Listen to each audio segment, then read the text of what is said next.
Mungkin juga untuk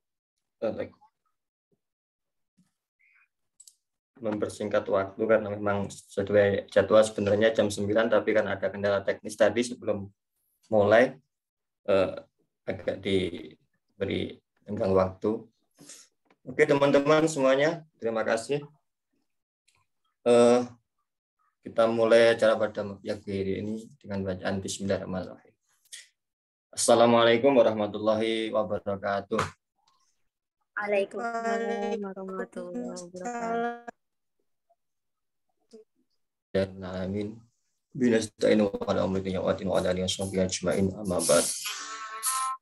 Pertama-tama tentulah marilah kita panjatkan puja syukur kita kehadirat Tuhan yang Maha Kuasa, yang mana dengan limpahan segala rahmatnya, cintanya, kita masih diberikan kesehatan dan bisa berkumpul dengan keadaan sehat walafiat. Insya Allah di pagi hari ini di acara bedah jurnal yang kedua kalinya selawat serta salam semoga tetap tercurah limpahkan ke hadirat baginda Rasulullah Muhammad SAW yang telah membawa umatnya dari zaman kegelapan menuju ke zaman yang terang benderang. Ya, di sini saya sebelum memulai nggak etis kayaknya kalau nggak memberikan rasa terima kasih kepada seluruh pihak-pihak yang telah ikut membantu mensukseskan acara ini, teman-teman panitia, dan juga yang saya hormati Pak Presiden dari KMP dan juga tentunya narasumber pagi hari ini Mbak Ulfa Ramadan Nasution. Terima kasih semuanya dan juga teman untuk para teman-teman audiensi yang telah ikut membantu meramaikan mensukseskan acara ini. Terima kasih sekali lagi. Sini saya selaku moderator kebetulan ditunjuk oleh teman-teman juga untuk menjadi moderator. Saya akan membacakan beberapa rangkaian acara pada pagi hari ini. Yang pertama ya tadi opening, kemudian pemaparan materi, yang ketiga diskusi, dan juga yang terakhir nanti closing. Agaknya nanti mungkin pemaparan materinya dimulai karena tadi juga molor. Sebenarnya kemarin sudah di set waktu jam 9.10 mulai. Nah ini mungkin agak bergeser, tadi mulainya jam 9.10, mungkin nanti pemaparan materinya sekitar jam 9.20 lah ya, 9.20. Dan nanti mungkin untuk diskusinya jadi nambah agak bergeser sedikit juga di jam 10.25. Artinya di rentan itu pemateri saya beri waktu sekitar 1 jam lebih sedikit. Mungkin untuk sebagai pendahulu dari apa yang sudah di-share, ini adalah acara bedah jurnal yang berjudul tentang menerima pernikahan sama jenis dalam pemikiran telaah pemikiran Jahangir dan juga Abdul Latif, yang ditulis oleh Mbak Ulfa Ramadan Nasution. Nah, mungkin apa ya? Sebenarnya ini kan isu-isu yang terus hangat lah tentang dengan LGBT dan juga gender dan seksualitas dan lain sebagainya. Nah, kemudian bagaimana sih sebenarnya eksistensi daripada nikah sesama jenis ini, dan begitu juga nanti respon dari Islam itu sendiri. Jika kita melihat kemudian bagaimana arkeologi pemikiran itu kan selalu tumpang tindih. Mungkin juga ada bias-bias yang mungkin bisa jadi itu tidak sesuai dengan konteks yang sebenarnya. Nah, mungkin bisa jadi saya paham adalah ini sebagai alternatif yang ditawarkan oleh Jengger ataupun juga Abdul Latif yang kemudian dituangkan dalam sebuah pemikirannya, dan itu yang kemudian dikaji oleh Mbak Ulfa. Artinya dia mencoba memberikan gambaran kepada kita bagaimana sebenarnya jika diibaratkan pemikirannya adalah bangunan. Nah, Mbak Ulfa ini mencoba memberikan gambaran bagaimana konstruksi bangunan itu sendiri. Kemudian dari bagian dia menyusul argumentasinya dan sebagainya. Ini runtutannya runtut dan sistematik. Nah, itu yang coba Mbak Ulfa gambarkan dari jurnalnya itu mungkin sebagai pengantar saja. Artinya ini di sini tidak ada ranah kemudian untuk sampai kepada kita otoritas untuk menghakimi baik dan benar, karena bagaimanapun ini ranahnya pemikiran yang memang nanti ada wacana dalam formulasi hukumnya. Mungkin begitu ya teman-teman ya. Jadi tangkap ya. Oke. Sebelum sana alangkah baiknya kita tahu dulu siapa sih sebenarnya pemateri kita pada hari ini. Bentar. Jadi beliau ini sekarang sedang menempuh doktoral di Unsukka. Beliau ini dulu lahir di Lahuma Batu, ya Mbak ya? Lahuma Batu 28 Januari 96. Labuhan Batu. Dengan nama lengkap Ulfa Ramadan Nasution. Terus asal dari Sumatera, suku Mandailing, Angkola. Mungkin secara pendidikan formalnya nggak saya sebutkan semua, tapi yang penting di sini menurut saya dia pernah S1 ini dua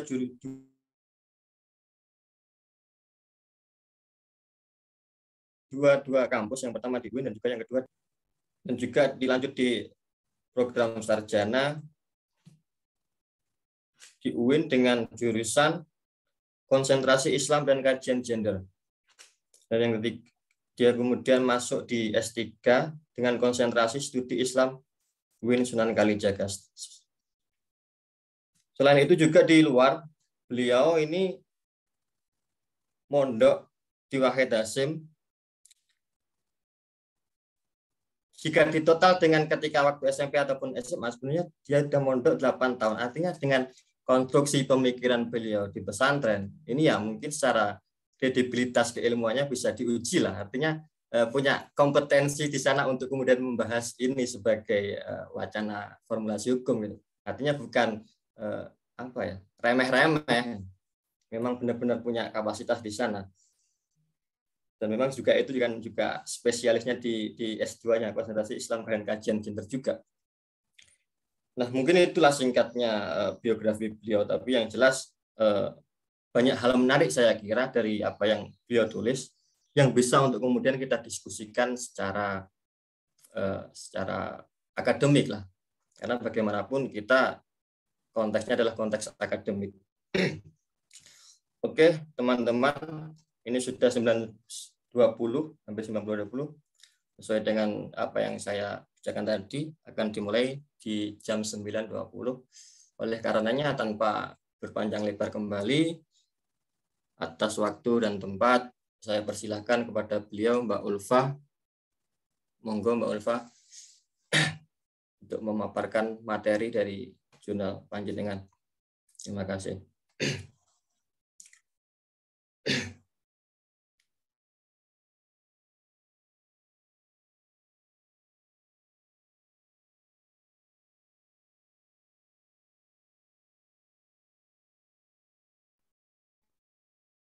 Ya, bisa dilihat nggak nih share screen-nya?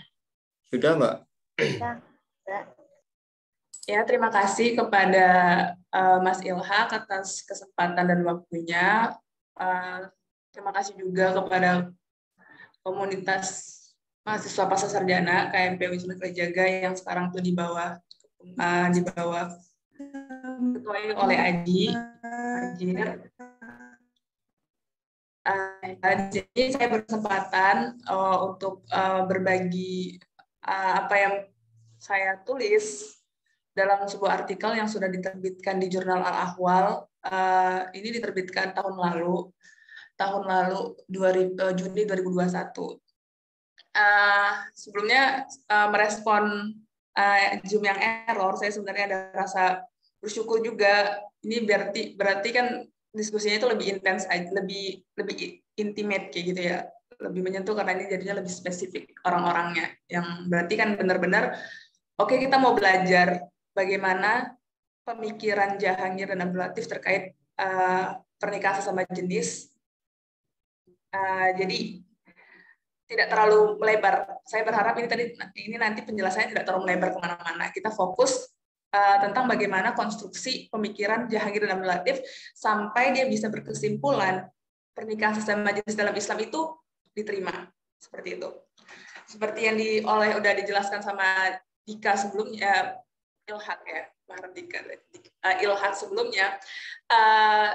Ya saya agak intinya sebisa mungkin tidak ada diskriminasi pendapat seperti itu. Terus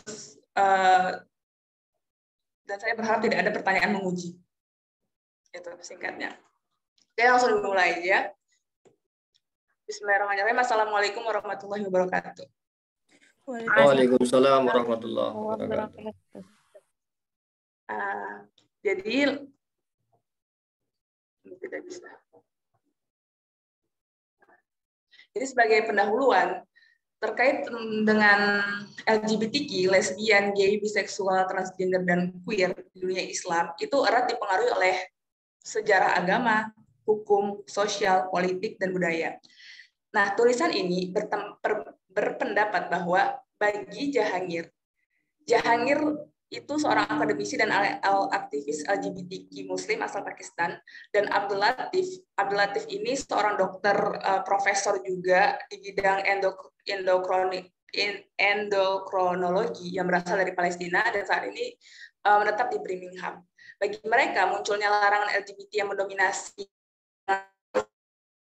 kan dari adanya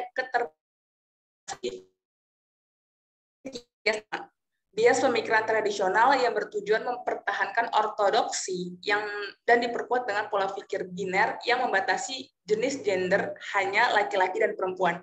Sedangkan Al-Quran dan hadis sendiri mendiamkan keberadaan LGBTQ. Jadi pembahasan kita hari ini itu fokus bagaimana Jahangir menjelaskan ini. Jahangir dan Abdul Latif menjelaskan bagaimana hukum qiyas dan ijma itu terbatas, bagaimana pemikiran tradisional orang-orang terdahulu maupun orang-orang masa kini, tapi pikirannya masih ke arah tradisional atau kita sebut dengan neotradisionalisme, itu hanya berusaha mempertahankan ortodoksi, ada bias kayak seperti itu. Kemudian pola berpikir biner ini kayak mereka tuh berpikirnya saklek, hitam dan putih. Mungkin anak syariah itu udah kental banget dengan ya kalau nggak benar ya salah gitu. Dan di sini Jahangir dan Abdul Latif itu ingin masuk lewat itu. Kata mereka itu, kata Jahangir dan Abdul Latif, pola berpikir biner ini tolong dong gitu. Ayo dong, jangan saklek di situ gitu. Yang pola berpikir biner ini mereka fokusnya yang membatasi gender hanya kepada laki-laki dan perempuan. Nah, yang lebih mengejutkan kayak gitu ya. Al-Quran dan hadis, kata Jahangir dan Abdul Latif, mereka diam. Posisi mereka diam mengenai keberadaan LGBTQ. Oke, lanjut. Mapping the gap. Nah, di sini apa bedanya gitu? Apa bedanya? Kenapa ada urgensi harus kita menulis atau memaparkan artikel tentang Jahangir dan Abdul Latif ini? Sebenarnya ada banyak karya nih tentang LGBT dan hukum Islam. Nah, mayoritas menyatakan bahwa Islam itu tidak mengenal LGBT dan perilaku tersebut dilarang dalam Islam. Fitri Wahyuni secara lebih spesifik menyimpulkan bahwa LGBT merupakan salah satu tindakan pidana dalam Islam. Karya Didit Krisdianto itu tentang LGBT menurut jaringan Islam liberal menunjukkan bahwa LGBT bukanlah perilaku yang dilarang. Nah, sebenarnya pandangan tentang jaringan Islam liberal ini ada kesamaan dengan pandangan Jahangir dan Abdul Latif. Akan tetapi bagi Islam liberal, LGBT merupakan bagian dari hak asasi manusia yang dihormati dalam Islam. Sedangkan Jahangir dan Abdul Latif mendasarkan pada alasan bahwa sejatinya Al-Quran dan hadis bersikap diam mengenai status pernikahan sesama jenis.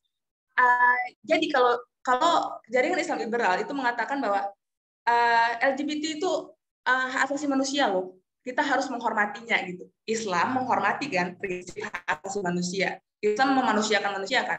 Kalau Islam memanusiakan manusia, hormati dong LGBT. Kayak gitu kalau jaringan Islam liberal. Nah, kalau Jahangir dan Abdul Latif enggak.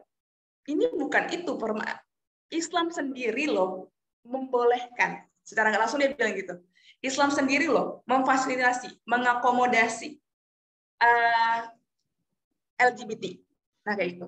Nah, bagi Jahangir dan Abdul Latif, ketentuan yang melarang sesama jenis itu adalah bentuk pertentangan terhadap nilai-nilai Islam. Oleh karena itu, kajian tentang pendapat Jahangir dan Abdul Latif mengenai LGBT menemukan urgensinya. Nah, ini kita masuk ke pembahasan pertama tentang bagaimana terbatasnya qiyas dan ijma serta bias pemikiran masa lalu. Nah, Jahangir dan Abdul Latif menegaskan bahwa Al-Quran dan Sunnah tidak menawarkan posisi mengenai hubungan pernikahan sesama jenis dan terkesan dian. Status hubungan sesama jenis diperoleh melalui qiyas, deduksi analogis, dan atau melalui ijma, konsensus. Namun, ada perdebatan kedua cabang jurisprudensi Islam ini bahkan sejak awal munculnya dalam sejarah Islam. Seperti Imam Syafi'i itu menganjurkan untuk mengutamakan hadis daripada qiyas. Ibnu Hambal itu berusaha menyusun sebanyak mungkin hadis, termasuk hadis lemah, dalam rangka sebisa mungkin menghindari qiyas. Ibnu Hambal menyatakan bahwa sebagian besar ulama membuat kesalahan dalam qiyas. Johiri dan aliran pemikiran Syiah itu curiga pada qiyas dan menghindarinya sama sekali. Serta perlu dicatat bahwa setiap status yang diperoleh melalui qiyas itu mengarah ke zonni, probabilistik, dan tidak qat'i, pasti. Demikian juga dengan ijma yang pada kenyataannya tidak ada kesepakatan tentang ijma itu sendiri, sebab tidak mungkin untuk mendapatkan konsensus dari seluruh lapisan umat. Sampai sini kita pahami kalau Jahangir dan Abdul Latif mengatakan dua sumber utama dalam Islam tidak berbicara mengenai kejelasan status LGBT, dan duanya lagi setelah Al-Quran Sunnah itu ada qiyas dan ijma. Qiyas dan ijma juga perlu diperdebatkan. Nah, jadi Jahangir dan Abdul Latif berargumen bahwa berdasarkan sudut pandang tersebut, Jahangir dan Abdul Latif berargumen bahwa pendapat neotradisionalis, orang-orang tradisionalis namun dia memakai casing baru, ya, dalam arti neotradisionalis itu orang-orang pemikirannya masa lalu tapi disampaikan dalam bahasa modern, itu singkatnya.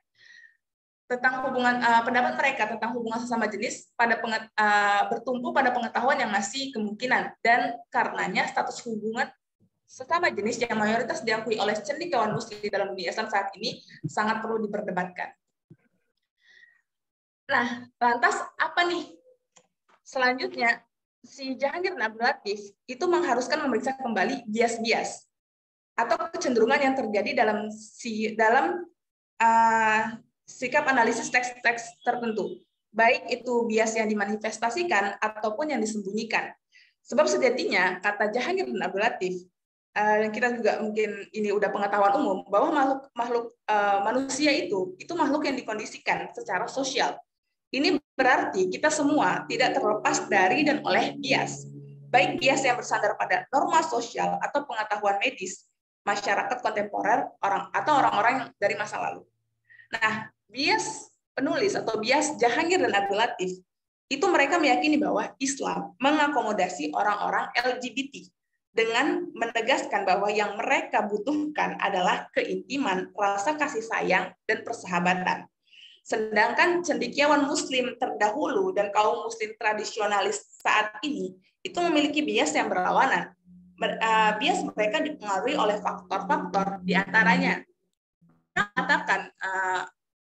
Jahangir mengatakan bahwa kaum cendekiawan tradisionalis atau cendekiawan muslim neotradisionalis saat ini itu tuh mengatakan bahwa pernikahan sejenis berarti melakukan hubungan anal antara pria yang jelas jadi pria heteroseksual, ya, dan eksploitatif, koersif atau pedofilia.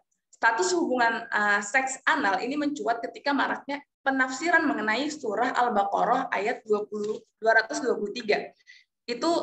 Ayat itu berbunyi, istri-istrimu adalah seperti tanah tempat kamu bercocok tanam, maka datangilah tanah tempat bercocok tanam itu. Yang seakan ayat itu menyamakan seks dengan pengolahan tanah, dan oleh karena itu diizinkanlah hubungan seks vagina dan mengesampingkan seks anal. Jadi ayat Al-Baqarah 223 itu dijadikan landasan bahwasanya seks yang dibolehkan itu adalah seks vagina, sedangkan seks anal itu tidak. Itu yang dimaksudkan oleh bias pertama.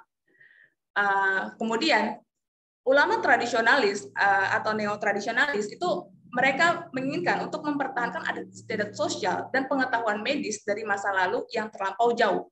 Mereka ragu untuk mengkaji kembali secara mendalam pendapat yang dirasa dipakamkan oleh para sarjana masa lalu.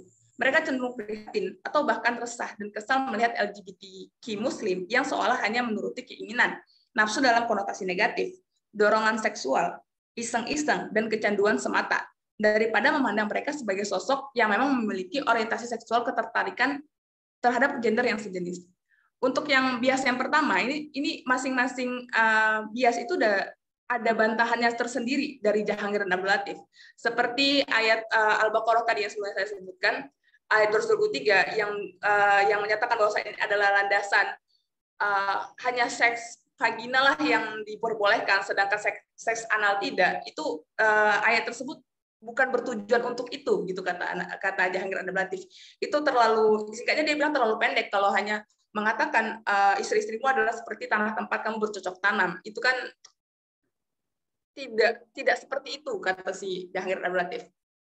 Kemudian tentang kepakeman ini gitu. Ini kita tuh udah terlalu jauh gitu. Kita tuh udah masa modern gitu. Ayo dong kayak gitu. Yang lampau mereka itu hanya mempertahankan pendapat-pendapat yang udah belakangan banget. Itu udah jauh banget. Tidak bisa dan sekarang ini konteksnya itu udah beda gitu. Karena saat ini itu bukan hanya keinginan semata, keinginan dalam maksud negatif ya. Bukan dorongan seksual atau iseng-iseng dan kecanduan semata, tapi memang mereka itu memiliki orientasi seksual terhadap gender yang berbeda gitu, bukan lawan jenis, tapi memang terhadap sejenis seperti itu. Kemudian ada bias lagi, para ulama neo-tradisionalis ini melihat LGBTQ Muslim sebagai orang yang menderita ukna atau kelainan, penyakit pada alat kelamin, bukan berdasarkan orientasi seksual yang memang tidak sama aja gitu, mereka berbeda aja.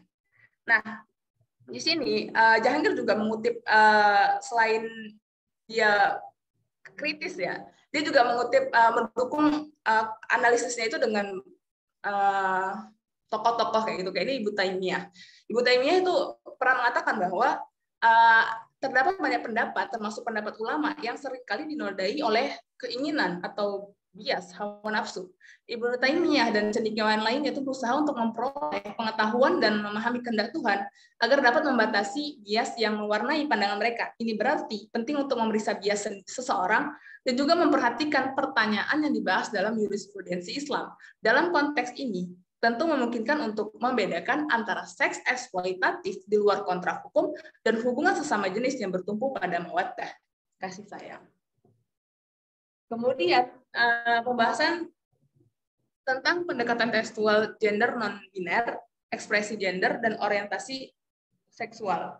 Nah, gender non-biner, kalau teman-teman belum familiar, itu kayak gender queer ya.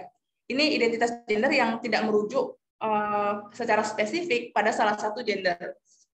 Dia tidak merujuk pada perempuan ataupun laki-laki. Non-biner itu berada di antara ataupun di luar kedua gender itu. Jadi gendernya gimana? Gendernya merujuk pada persepsi internal seseorang.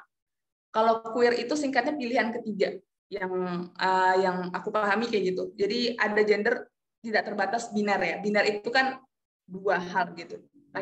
Hitam putih, tidak terbatas laki dan perempuan seperti itu. Ekspresi gender dan orientasi seksual. Nah, titik awal analisis tekstual adalah guna mengakui bahwa sifat non-binari, sifat yang tidak hitam putih, nah gitu bahasanya, itu dalam berbagai pendapat.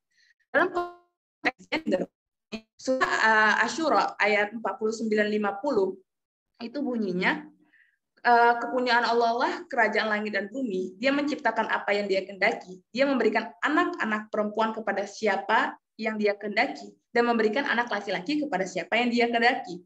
Atau Dia menganugerahkan kedua jenis laki-laki dan perempuan kepada siapa yang Dia kehendaki.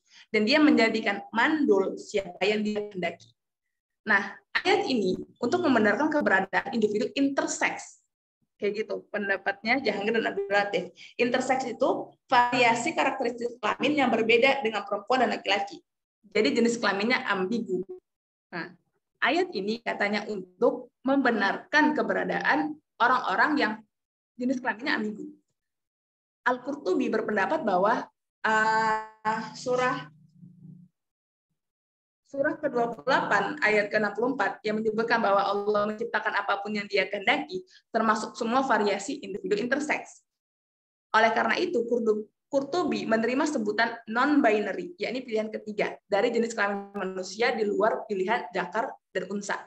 Nah, karena ini bedah metodologi ya, beda riset juga. Di sini mungkin saya dalam artikel saya tidak menyampaikan ini Jahangir pakai teori ini Jahangir pakai metode ini gitu. Itu tidak ada kayak gitunya.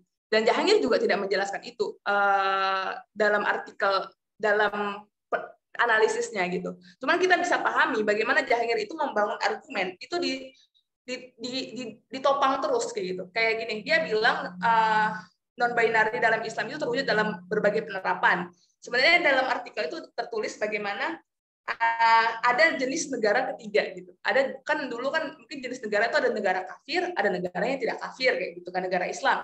Tapi ternyata ada salah seorang ulama itu pernah mengakui bahwa ada negara yang bukan negara keduanya. Itu kan contoh bagaimana Islam itu mewujudkan penerapan yang tidak saklek gitu, tidak hitam putih.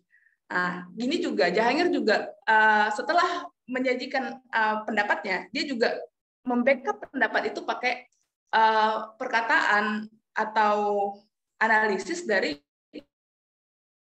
dulu kayak Al-Qurtubi ini ya, itu sering berulang artikel Jahangir Nabulatif. Nah, cendekiawan Muslim masa lalu itu mengakomodasi individu intersex dengan cara yang sangat non-binary kata Jahangir Nabulatif. Mereka mengakui bahwa beberapa pria dilahirkan feminin dan beberapa wanita dilahirkan maskulin dalam sikap dan gerakan. Mereka menerima orang-orang seperti itu selama mereka tidak membesar-besarkan ciri-ciri alami mereka. Nah, cendekiawan Muslim kontemporer di seluruh dunia Muslim juga telah menerima orang-orang transgender dan beberapa telah memfasilitasi orang-orang untuk memilih jenis kelamin identitas mereka dan meninggalkan jenis kelamin bawaan lahir mereka.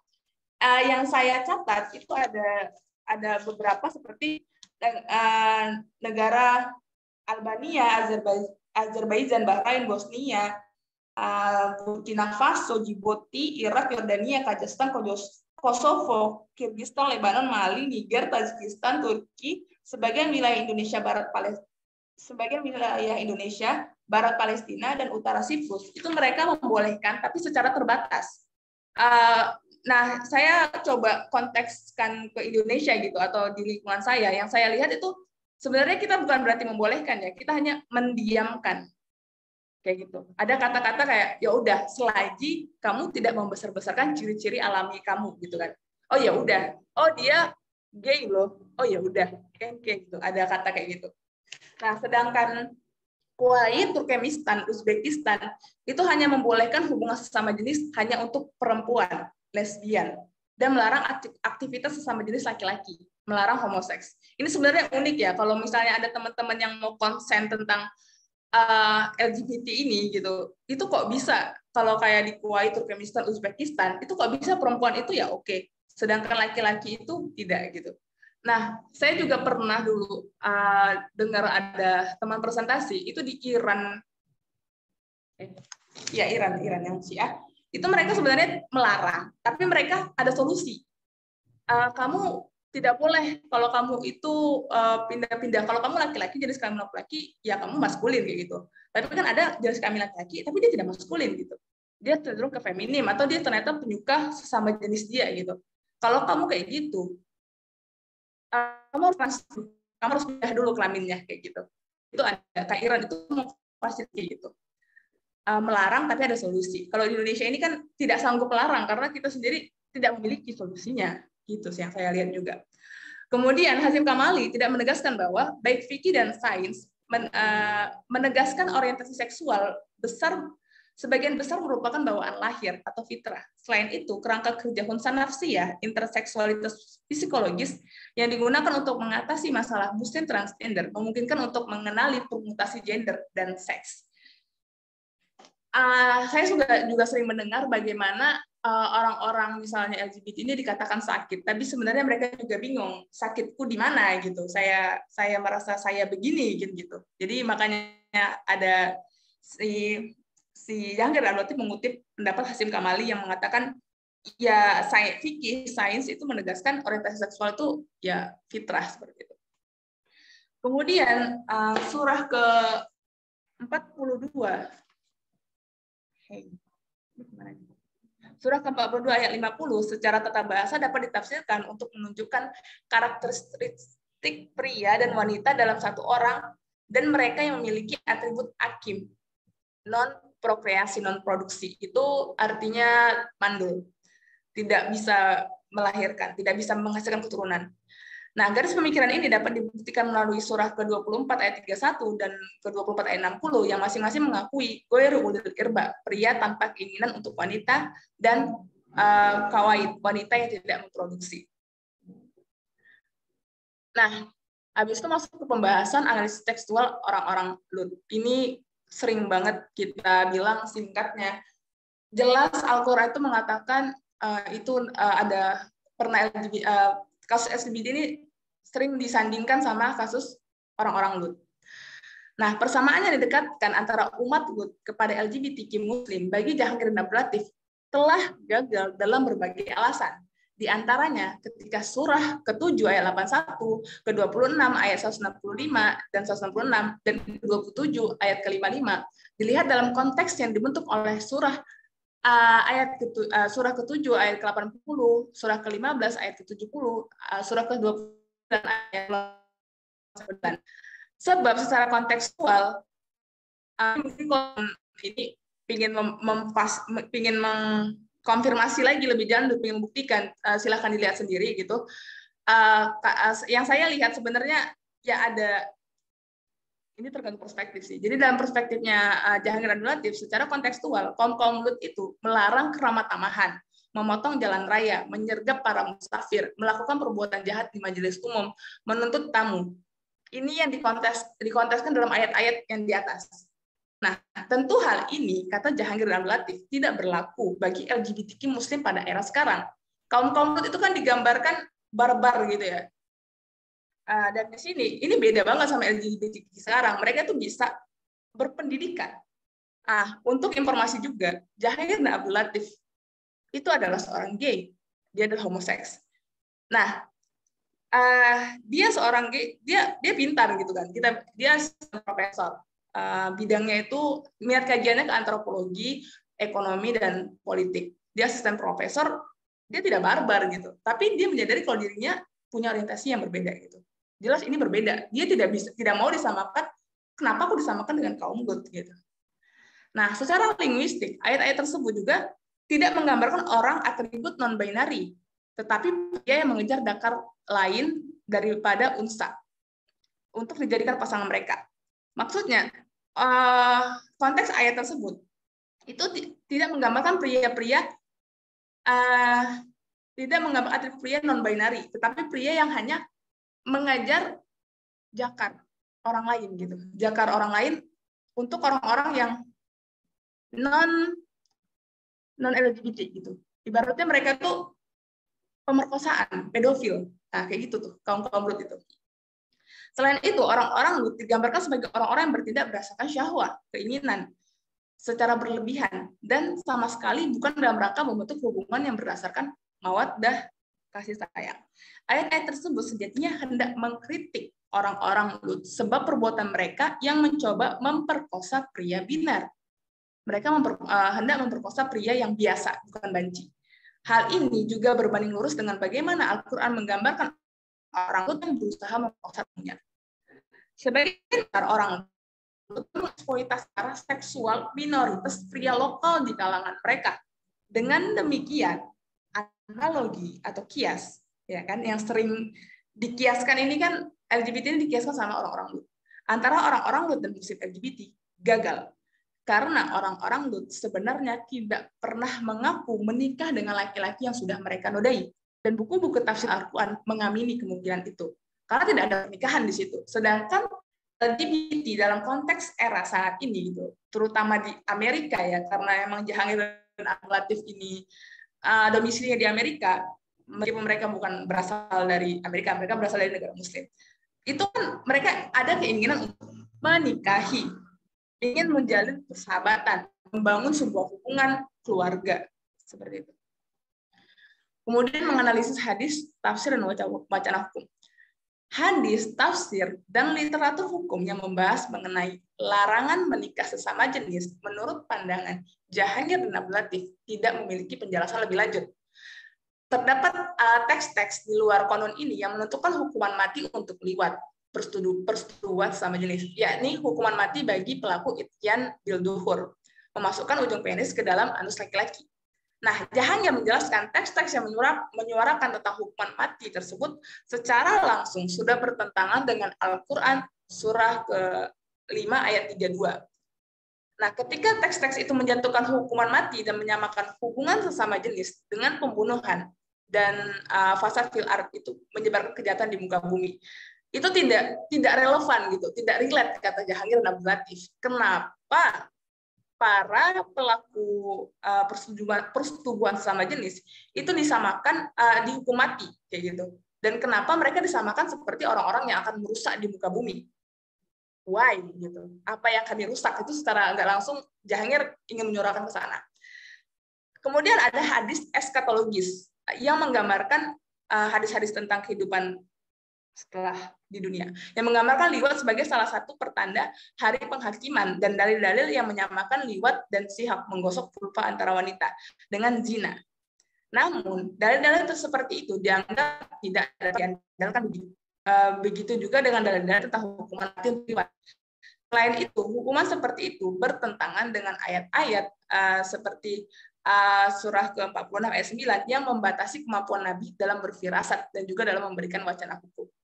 Tidak bisa kayak gitu. Tidak bisa kita bilang kalau misalnya LGBT merupakan tanda-tanda hari kiamat dan lain sebagainya. Kayak gitu kata Jahangir dan Abdul Latif. Jahangir dan Abdul Latif menemukan bahwa literatur tafsir pun bersikap diam. Jikapun ada, ialah hanya mengenai ahli tafsir yang menggambarkan bahwa perilaku orang-orang Lut sebagai paksaan dan sama sekali tidak ada unsur kasih sayang. Demikian juga dengan wacana hukum terlihat diam perihal pernikahan ini. Jahangir dan Abdul Latif menegaskan bahwa tindakan seksual tidak dianggap sebagai perbuatan qabih, jahat. Meskipun beberapa orang menganggapnya tidak menyenangkan, karena asumsinya tindakan seksual tidak mengandung unsur kepalsuan dan penindasan. Oleh karena itu, larangan hubungan seks anal tidak dapat didasarkan pada alasan ekstratekstual tentang kerugian. Kedua pemikir ini menggarisbawahi masalah inti yang dihadapi. Sebenarnya itu bukan perihal legalitas hubungan seks anal. Itu udah legal, itu secara nggak langsung dia bilang ya. Itu memang menjadi salah satu isu kayak gitu, masalah legalitas ini. Tetapi isu yang lebih penting adalah terkait kontrak hukum yang memungkinkan hubungan seksual dengan pasangan sesama jenis, baik itu bagi orang-orang di luar biner gender dari Dzakar dan Unsa maupun orang-orang LGBTQ Muslim lainnya. Jadi yang aku pahami dari artikel Jahangir dan Abdul Latif itu ketika mereka melakukan ini konsul argumen ini, tujuannya itu bukan hanya sekedar legal loh menurut Islam, bukan. Mereka itu ingin harus ada kontrak hukumnya. Kalau kita bilang legal nggak legal, itu tuh sebenarnya tidak ada kejelasan yang lebih jauh gitu. Penjelasan yang lebih jauh tentang LGBTQ dari Al-Quran dan Sunnah. Kalaupun ada, itu dari qiyas dan ijma. Tapi qiyas dan ijma, sekali lagi, itu masih diperdebatkan. Jadi, apa yang kita bilang ya? Tujuan besarnya gitu ya. Manifestasi, bukan. Apa sih? Kayak tujuan, the goal, important goal-nya itu, mereka ingin membuat kontrak hukum. Itu kan yang ngeri sih, tapi itu tujuan mereka. Kemudian ada juga yang menegaskan larangan persetujuan berdasarkan dari telanjang gitu. Argumen ini menurut pendapat juga tidak beralasan gitu. Sebab anggota dalil Allah ini mengakui bahwa anggota dengan jenis kelamin yang sama dapat tertarik secara seksual satu sama lain. Ketika saya menulis ini ya, saya ingat bagaimana misalnya ya di pondok pesantren itu kan memang ketat banget ya, kita tuh tidak boleh ya kalau mandi pun harus ditutupi seperti itu. Nah, katanya kan itu aurat gitu, bahkan untuk sesama jenis itu termasuk aurat. Dalil ini melarang individu untuk melihat bagian tubuh pribadi seseorang dari jenis kelamin yang sama. Namun, dalil-dalil tersebut tidak dapat digunakan terhadap pernikahan sesama jenis karena hal itu sama saja dengan melarang orang menikah dengan lawan jenisnya. menurut analogi itu nalar berpikirnya Jahangir, dia bilang gini, logikanya gini, jika melihat bagian tubuh diri sendiri dari jenis kelamin diri sendiri aja tidak boleh, apalagi melihat bagian tubuh dari lawan jenis. Jadi dalil tentang aurat lagi-lagi bagi Jahangir gagal. Ada pula yang berpendapat bahwa larangan menikah dengan sesama jenis adalah fitrah. Itu sudah ditetapkan dari dulu dan bersifat alami, ketetapan alam. Menurut Jahangir dan Abdul Latif, ini juga tidak relevan. Karena argumen seperti ini biasanya dibuat dalam konteks monoteisme dan kebersihan pribadi. Selain itu, Al-Quran jelas menunjukkan bahwa melalui surah ke-17 ayat ke-84, bagaimana Allah menghendaki orang-orang untuk bertindak sesuai dengan syakilah mereka. Dengan mereka itu bagaimana. Nah, maka mengajukan argumen berdasarkan teks-teks sebagaimana yang disebutkan di atas guna menentang dan melarang pernikahan sesama jenis menjadi hal yang tidak masuk akal karena langsung dibantah lagi oleh surah ke-24 ayat ke-33 yang biasanya menjadi tameng bagi orang yang belum menikah untuk bersabar dan tidak putus asa dalam penantian.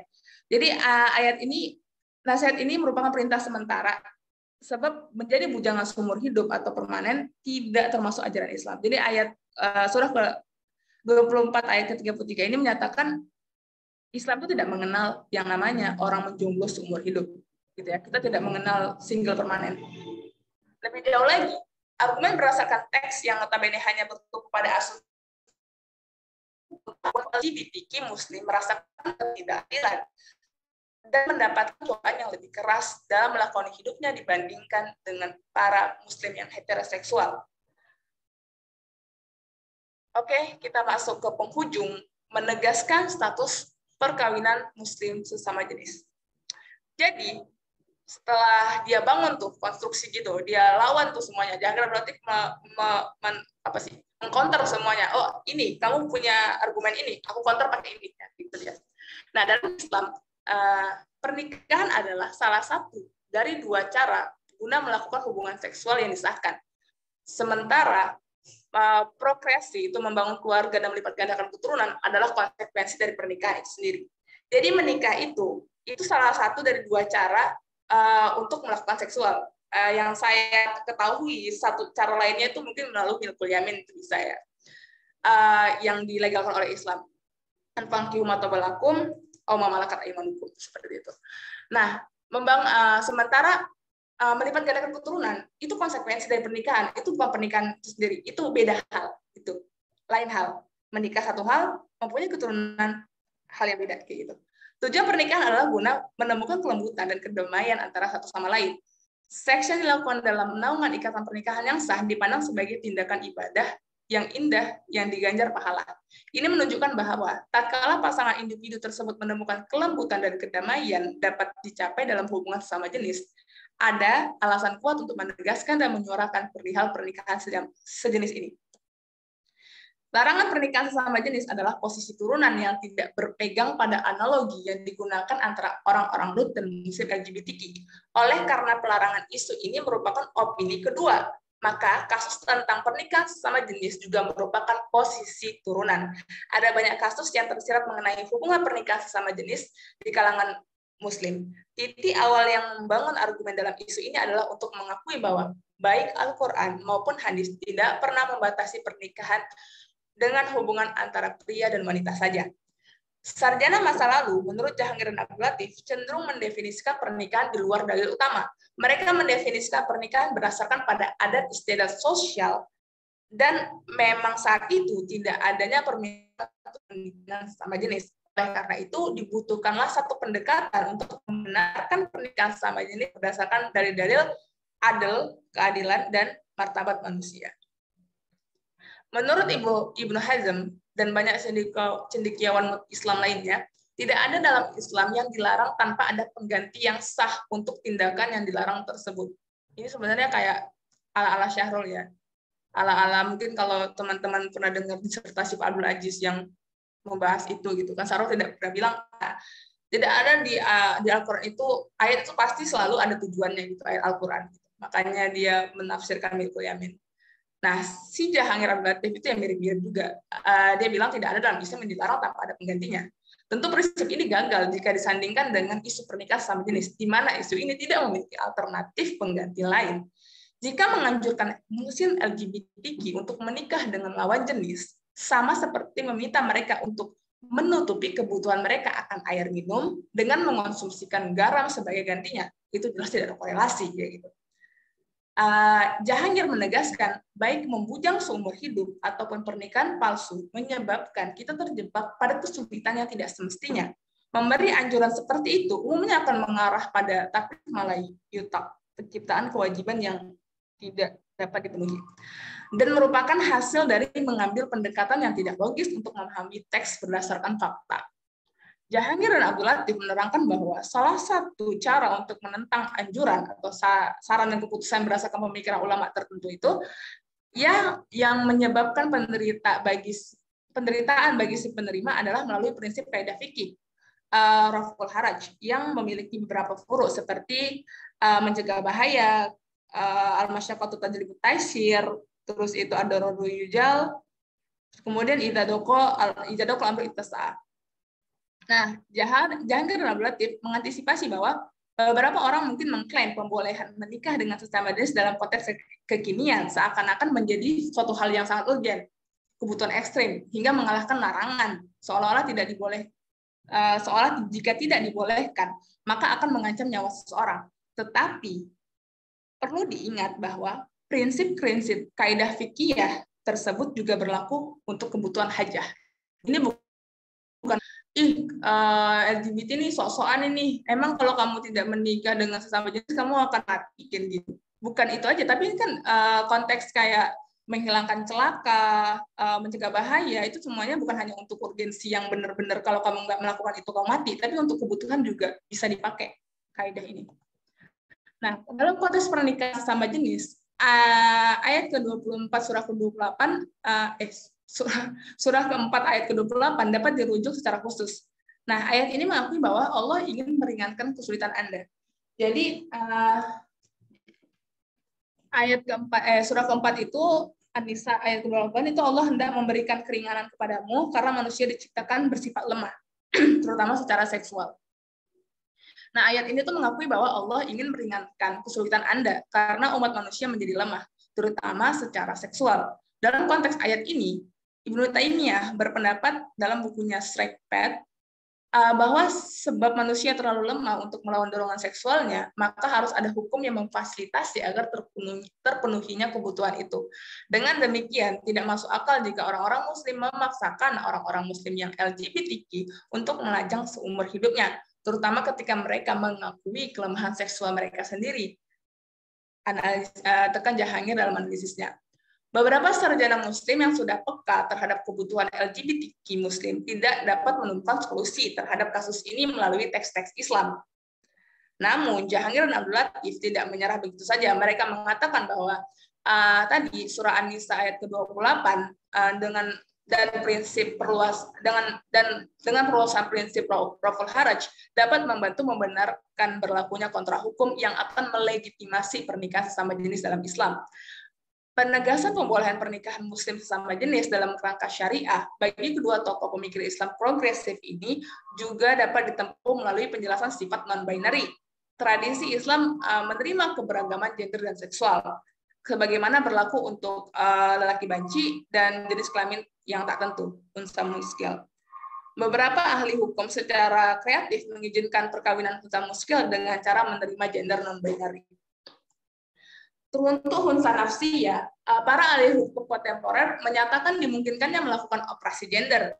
Ahli hukum kontemporer secara implisit mengakui bahwa terkadang terdapat kasus melampaui, bukan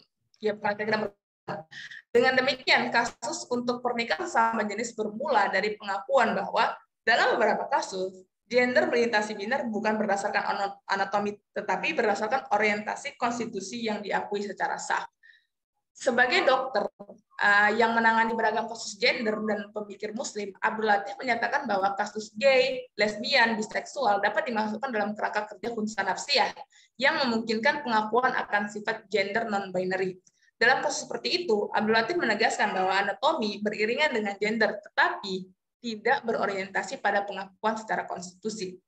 Dalam kasus-kasus seperti itu, kategori entitas jakar dan unsa terlalu terbatas untuk untuk orang transgender yang mengidentifikasi diri mereka sebagai heteroseksual. Dengan demikian, untuk tujuan pernikahan sesama jenis, Jahangir dan Abdul Latif optimis bahwa kontrak hukum dapat dibuat kepada orang-orang yang melampaui kategori batasan jakar dan unsa. Cara khusus untuk membuat kontrak hukum semacam itu adalah melalui jalan malakat aiman hukum milik tangan kananmu. Ketika diambil dari konteks perbudakan tradisional. Sementara istilah malakat aiman hukum biasanya diterjemahkan untuk merujuk pada kepemilikan budak. Itu juga digunakan untuk merujuk pada otoritas hukum atau suatu entitas atas suatu entitas atau orang, perkawinan atau kontrak hukum yang menjaga hubungan tetap kuat dan utuh. Jahangir dan Abdul Latif mengutip pendapat Ibnu Taimiyah bahwa kata mulk juga berarti otoritas hukum manusia atas manusia lain. Hal ini memungkinkan bagi pernikahan sesama jenis di mana seseorang memperluas otoritas hukum ke yang lain, terlepas dari gender. Nah ini intinya, kalau aku bilang bahasa mudahnya itu ya malakat aiman hukum ini ya budak gitu ya, budak cinta gitu. Kalau kamu oke, aku oke, ya gas aja kayak gitu tuh. Itu juga kan kayak misalnya sex before marriage juga gitu, kumpul kebo. Ini ayat ini sering banget ini dipakai oleh pemikir-pemikir model progresif kayak gini. Ya, aku tahu baru 2 sih, Syahrul sama Jahangir. Namun Jahangir dan Abdul Latif menyadari sebenarnya ada satu kritik nih terhadap penetapan kontrak semacam itu, di mana salah satu pasangan menawarkan wewenang hukum kepada pasangan yang lain, di mana wewenang tersebut bertumpu pada gagasan bahwa kontrak semacam itu akan melanggengkan hubungan kekuasaan yang tidak setara antara pasangan. Di sisi lain, menurut Jahangir, perihal distribusi kekuasaan yang tidak seimbang ini sebenarnya muncul akibat konstruksi sendiri, di mana laki-laki dianggap sebagai mitra aktif dan perempuan sebagai pasif gitu. Itu banget sesama jenis. Mana laki-lakinya, mana perempuannya. Nah, dalam konteks dua mitra yang bersedia untuk tidak didefinisikan atau dibatasi oleh model aktif dan pasif dan memiliki kekuatan hukum, maka kedua pasangan dapat memungkinkan saling mengakses satu sama lain tanpa tunduk pada batasan yang ditetapkan oleh salah satu pihak. Maka dengan merujuk pada pemahaman non-binary tentang gender, tidak kaku ya, non-binary ini tidak kaku, kasus pernikahan muslim sesama jenis berdasarkan pilihan dan persetujuan bersama dapat dibenarkan. Alternatif lain untuk membenarkan pernikahan sesama jenis dapat pula ditempuh melalui argumen di mana pernikahan secara harfiah berarti hubungan seksual tidak terbatas pada paradigma reproduksi atau memiliki keturunan. Dalam surah ke-30 ayat 21 dan surah kedua ayat 187 bahwa Al-Quran memandang pernikahan sebagai dasar mawaddah, kasih sayang, rahmah, belas kasih, dan sebagai institusi di mana pasangan menemukan kedamaian dan persahabatan dan mereka menjadi pelindung pakaian satu sama lain, menjaga martabat dan kehormatan mereka. Dengan demikian juga kontrak pernikahan dapat dibenarkan atas dasar surah ke-9 ayat 71 yang menggambarkan saling melindungi dan Al-Baqarah ayat 187 yang menggambarkan kerjasama dan kerukunan. Ini memungkinkan adanya argumen bahwa jika terwujudnya cinta, kasih sayang, saling melindungi, kerjasama, dan keharmonisan diperbolehkan dalam konteks non-prokreasi, seperti seorang pria yang menikahi wanita yang sudah lewat usia dan tidak dapat melahirkan, atau seorang wanita yang menikahi pria mandul. Maka hal yang sama juga memungkinkan untuk membenarkan menikah dengan sesama jenis. Jadi tujuan utamanya Jahangir dan Abdul Latif ini sekali lagi bukan hanya sekedar mengatakan bahwasanya Islam itu diam, Al-Quran dan Sunnah itu diam mengenai pernikahan ini, tapi percuma aja kalau kita tahu oke, Al-Quran dan Sunnah tidak jelas gitu, tidak memiliki penjelasan lebih lanjut mengenai posisi LGBT. Itu ketika kita sudah mengetahui itu, lantas apa gitu? Kontrak hukum kayak gitu. Jahangir dan Abdul Latif itu goal utama itu, ayo dong buat kontrak hukum biar LGBT ini bisa paham gitu, bisa sedikitnya bisa berekspresi. Mereka juga mau loh untuk menjadi alim, menjadi religius gitu. Tapi seakan-akan kalau udah LGBTQ berarti kamu keluar dari agamamu. Itu kan sering tuh. Kamu itu tidak sesuai dengan agamamu gitu. Yang paling dekat yang membolehkan pernikahan sama jenis itu, menurut Jahangir itu Islam dibandingin sama agama-agama yang lain gitu kata Jahangir. Nah, kesimpulan, Penjelasan pemikiran Jahangir Nabati di atas telah menunjukkan bagaimana pernikahan muslim sesama jenis itu dapat dibenarkan melalui berbagai alternatif, baik berdasarkan prinsip-prinsip martabat manusia yang dipandang secara luas maupun berdasarkan kasih sayang. Mengingat fakta bahwa sumber utama pengetahuan Islam cenderung tidak tegas pada masalah pernikahan sesama jenis, dan hal ini berimplikasi bahwa ternyata usaha pertentangan terhadap pernikahan sesama jenis berasal dari ketidaknyamanan dan ketidaksukaan orang-orang tertentu. Namun, moral dan etika tidak membenarkan kita untuk jijik atau menghinakan kelompok ini.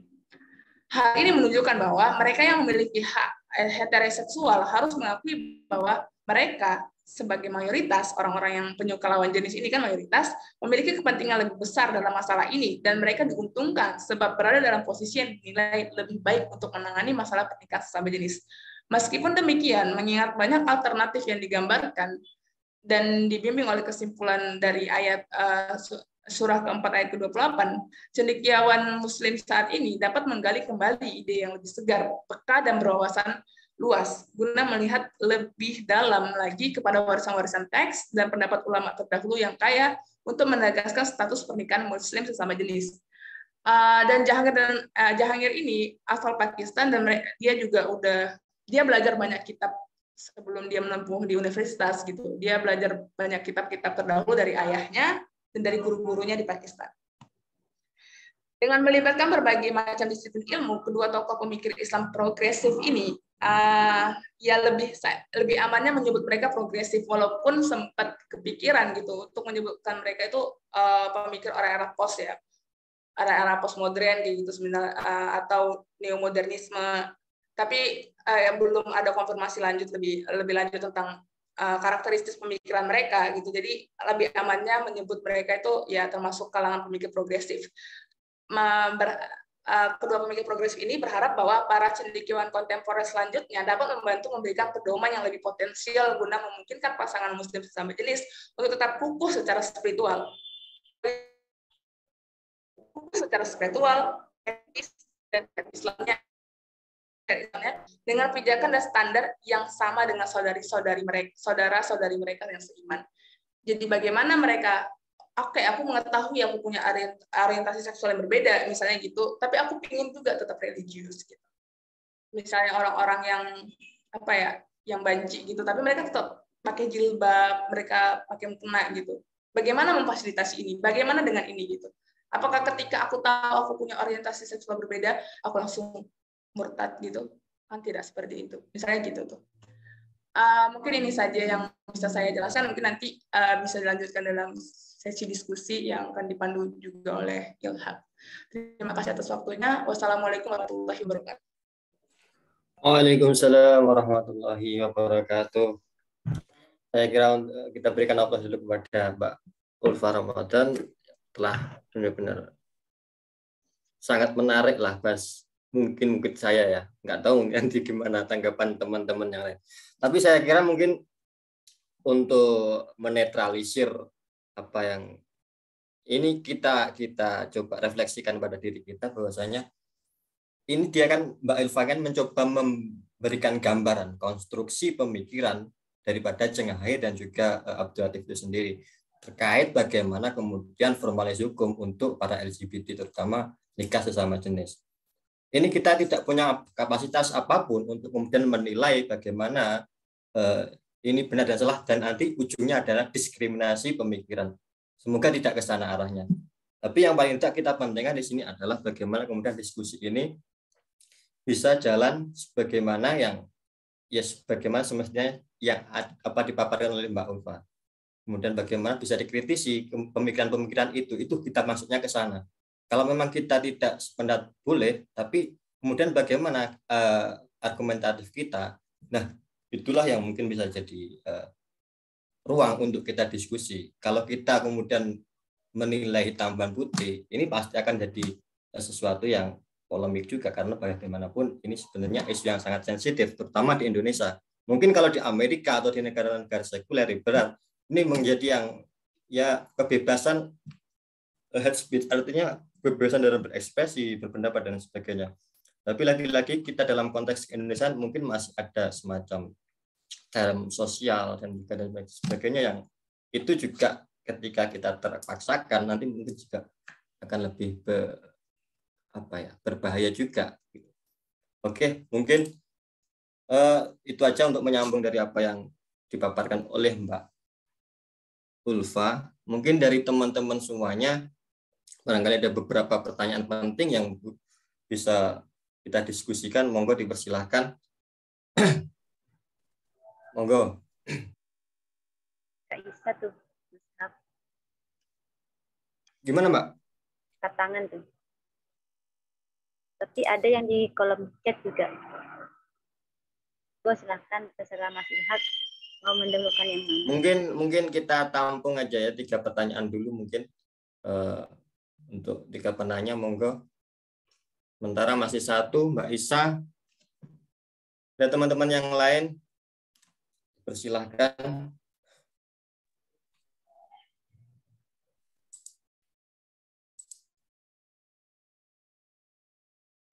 Atau mungkin gini aja, kita berikan kesempatan buat Mbak Isa untuk kemudian nanti memancing teman-teman, barangkali dari pertanyaan Mbak Isa bisa mengembangkan arah diskusi kita. Monggo Mbak Isa, waktu dan tempat dipersilahkan. Baik, Assalamualaikum warahmatullahi wabarakatuh. Waalaikumsalam warahmatullahi wabarakatuh. Ya, saya mau tanya, deg-degan ya. Saya juga. Ya apa-apa Mbak, saya lebih deg-degan juga ini. Materinya berat ya hari ini. Saya juga sampai gemeter loh mau nanya ini ya Mbak, Masya Allah. Sebenarnya kita juga nggak boleh namanya nggak melek ya. Kita juga perlu tahu namanya apa ya. Ya tentang dunia lain kayak gitu yang dilarang di agama kita juga kita perlu tahu dan melek itu. Dan ketika saya tadi baca itu Mbaknya bilang, bentar, dalam Al-Quran maupun hadis tidak pernah membatasi pernikahan dengan hubungan antara pria dan wanita. Mungkin itu perspektifnya adalah pernikahan ya. Tapi kan hubungan pria dan wanita saja itu kan maksudnya hubungan pria-pria dan wanita-wanita itu kan sudah di dalam Al-Quran ada sebenarnya. Itu kan bahkan saya juga jadinya survei gitu ya tentang Quran surat Al-Ankabut 31-35 itu kan memang dia menjelaskan bahwasanya akan dibinasakan kaum-kaum yang Sodom kayak gitulah ya pada intinya artinya gitu kan. Nah, sedangkan di sini Mbak itu mungkin karena punya teori Janghari dan Abdul Latif tadi ya mungkin yang dijelaskan, memang dia kayak mengatakan di Al-Quran itu tidak ada, sedangkan di situ kan ada gitu loh, meskipun dia tidak menyebutkan pernikahan, tapi kan apakah hubungannya itu sama aja kan kalau hubungan sesama itu? Menurut Mbak sendiri, apakah Mbak tuh dikolaborasikan dengan tafsir-tafsir lain ketika menulis ini dan saya juga sedikit apa ya punya, mungkin ini saya nggak terlalu paham atau apa ya, menurut saya sih saya tidak sepakat dengan An-Nisa ayat 28 kayak gitu kan. Ketika An-Nisa ayat 28 itu artinya kan Allah hendak memberikan keringanan kepadamu karena manusia diciptakan bersifat lemah. Nah, itu akan dia tadi juga Mbak juga jelaskan bahwa saya ayat itu menguatkan kaum LGBT gitu. Dan menurut saya itu enggak kayak gitu loh. Ketika mereka nanti akan beranggapan bahwasanya oh, aku nggak apa-apa LGBT karena penguatku ada di Al-Quran ayat 428 kayak gitu. Nah, itu akan memberi perspektif buat orang lain. Oh, ini pendukung aku ada di Al-Quran. Padahal coba mungkin menurut saya ya, mungkin Mbak bisa melihat dari tafsir lain apakah ayat 28 itu memang mendukung kalimat itu. Karena kan Mbak itu artikel gitu ya, akan dibaca orang banyak, akan banyak dilihat orang kayak gitu kan, dan akan jadi rujukan orang. Dan akan diikutin orang kayak gitu. Kalau pendapat saya kayak gitu. Menurut saya tadi mau tanya, apakah ayat An-Nisa ayat 28 itu adalah dari Janghari dan Abdul Latif itu atau analisis dari Mbak kayak gitu. Mungkin itu aja sih yang bisa saya tanyakan. Terima kasih. Assalamualaikum warahmatullahi wabarakatuh. Waalaikumsalam warahmatullahi wabarakatuh. Gimana Mbak Ulfa, bisa langsung direspon atau? Ya, boleh ya, langsung monggo, silakan. Terima kasih untuk pertanyaannya Isaura Dwi Selvi. Jadi sebelumnya apakah ayat analisis surah An-Nisa ayat 28 itu dari saya atau dari Jahangirnya? Itu dari Jahangirnya.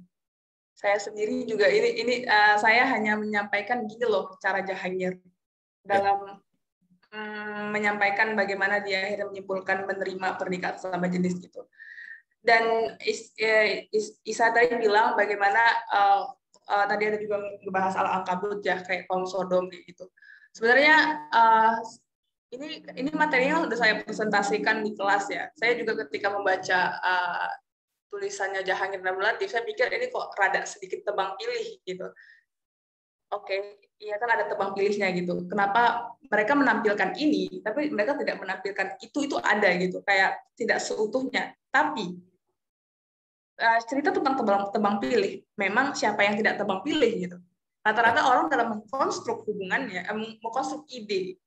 Kamu ketika kamu ingin menjelaskan siapa kamu gitu, ya kamu ya tebang pilih gitu, tergantung kamu. Dalam hal ini kayak di sini. Oke, saya menjelaskan saya sebagai seorang penulis artikel, saya sebagai orangnya. Tapi kalau ketika di keluarga, saya menjelaskan saya sebagai seorang kakak gitu kan. Ya, memang harus tebang pilih gitu.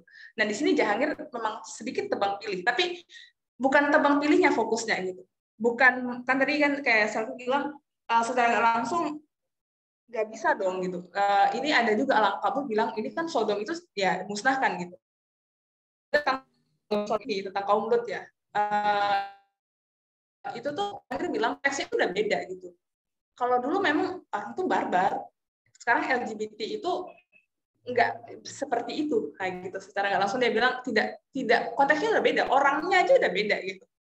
Nah, pas Isa bilang tadi An-Nisa 28 itu seolah-olah aku bisa nih LGBT karena aku dibela oleh surat An-Nisa ayat 28. Ini tameng aku nih karena aku kan lemah kayak gitu. Emang kan seakan-akan semua kalau begitu jadi rancu gitu kan. Secara langsung saya bilang rancu dong kayak gitu. Karena apakah semua orang harus diakomodasi tergantung kamunya gimana gitu kan nggak bisa. Hukum kan nggak tidak seperti itu kan kayak gitu tuh. Itu memang ada juga tersirat di saya sendiri gitu ketika berarti ini jadinya rancu banget gini kalau semua orang menuntut haknya gitu. Aku gini terus gimana gitu, nggak bisa gitu. Tapi seenggak bisanya gitu.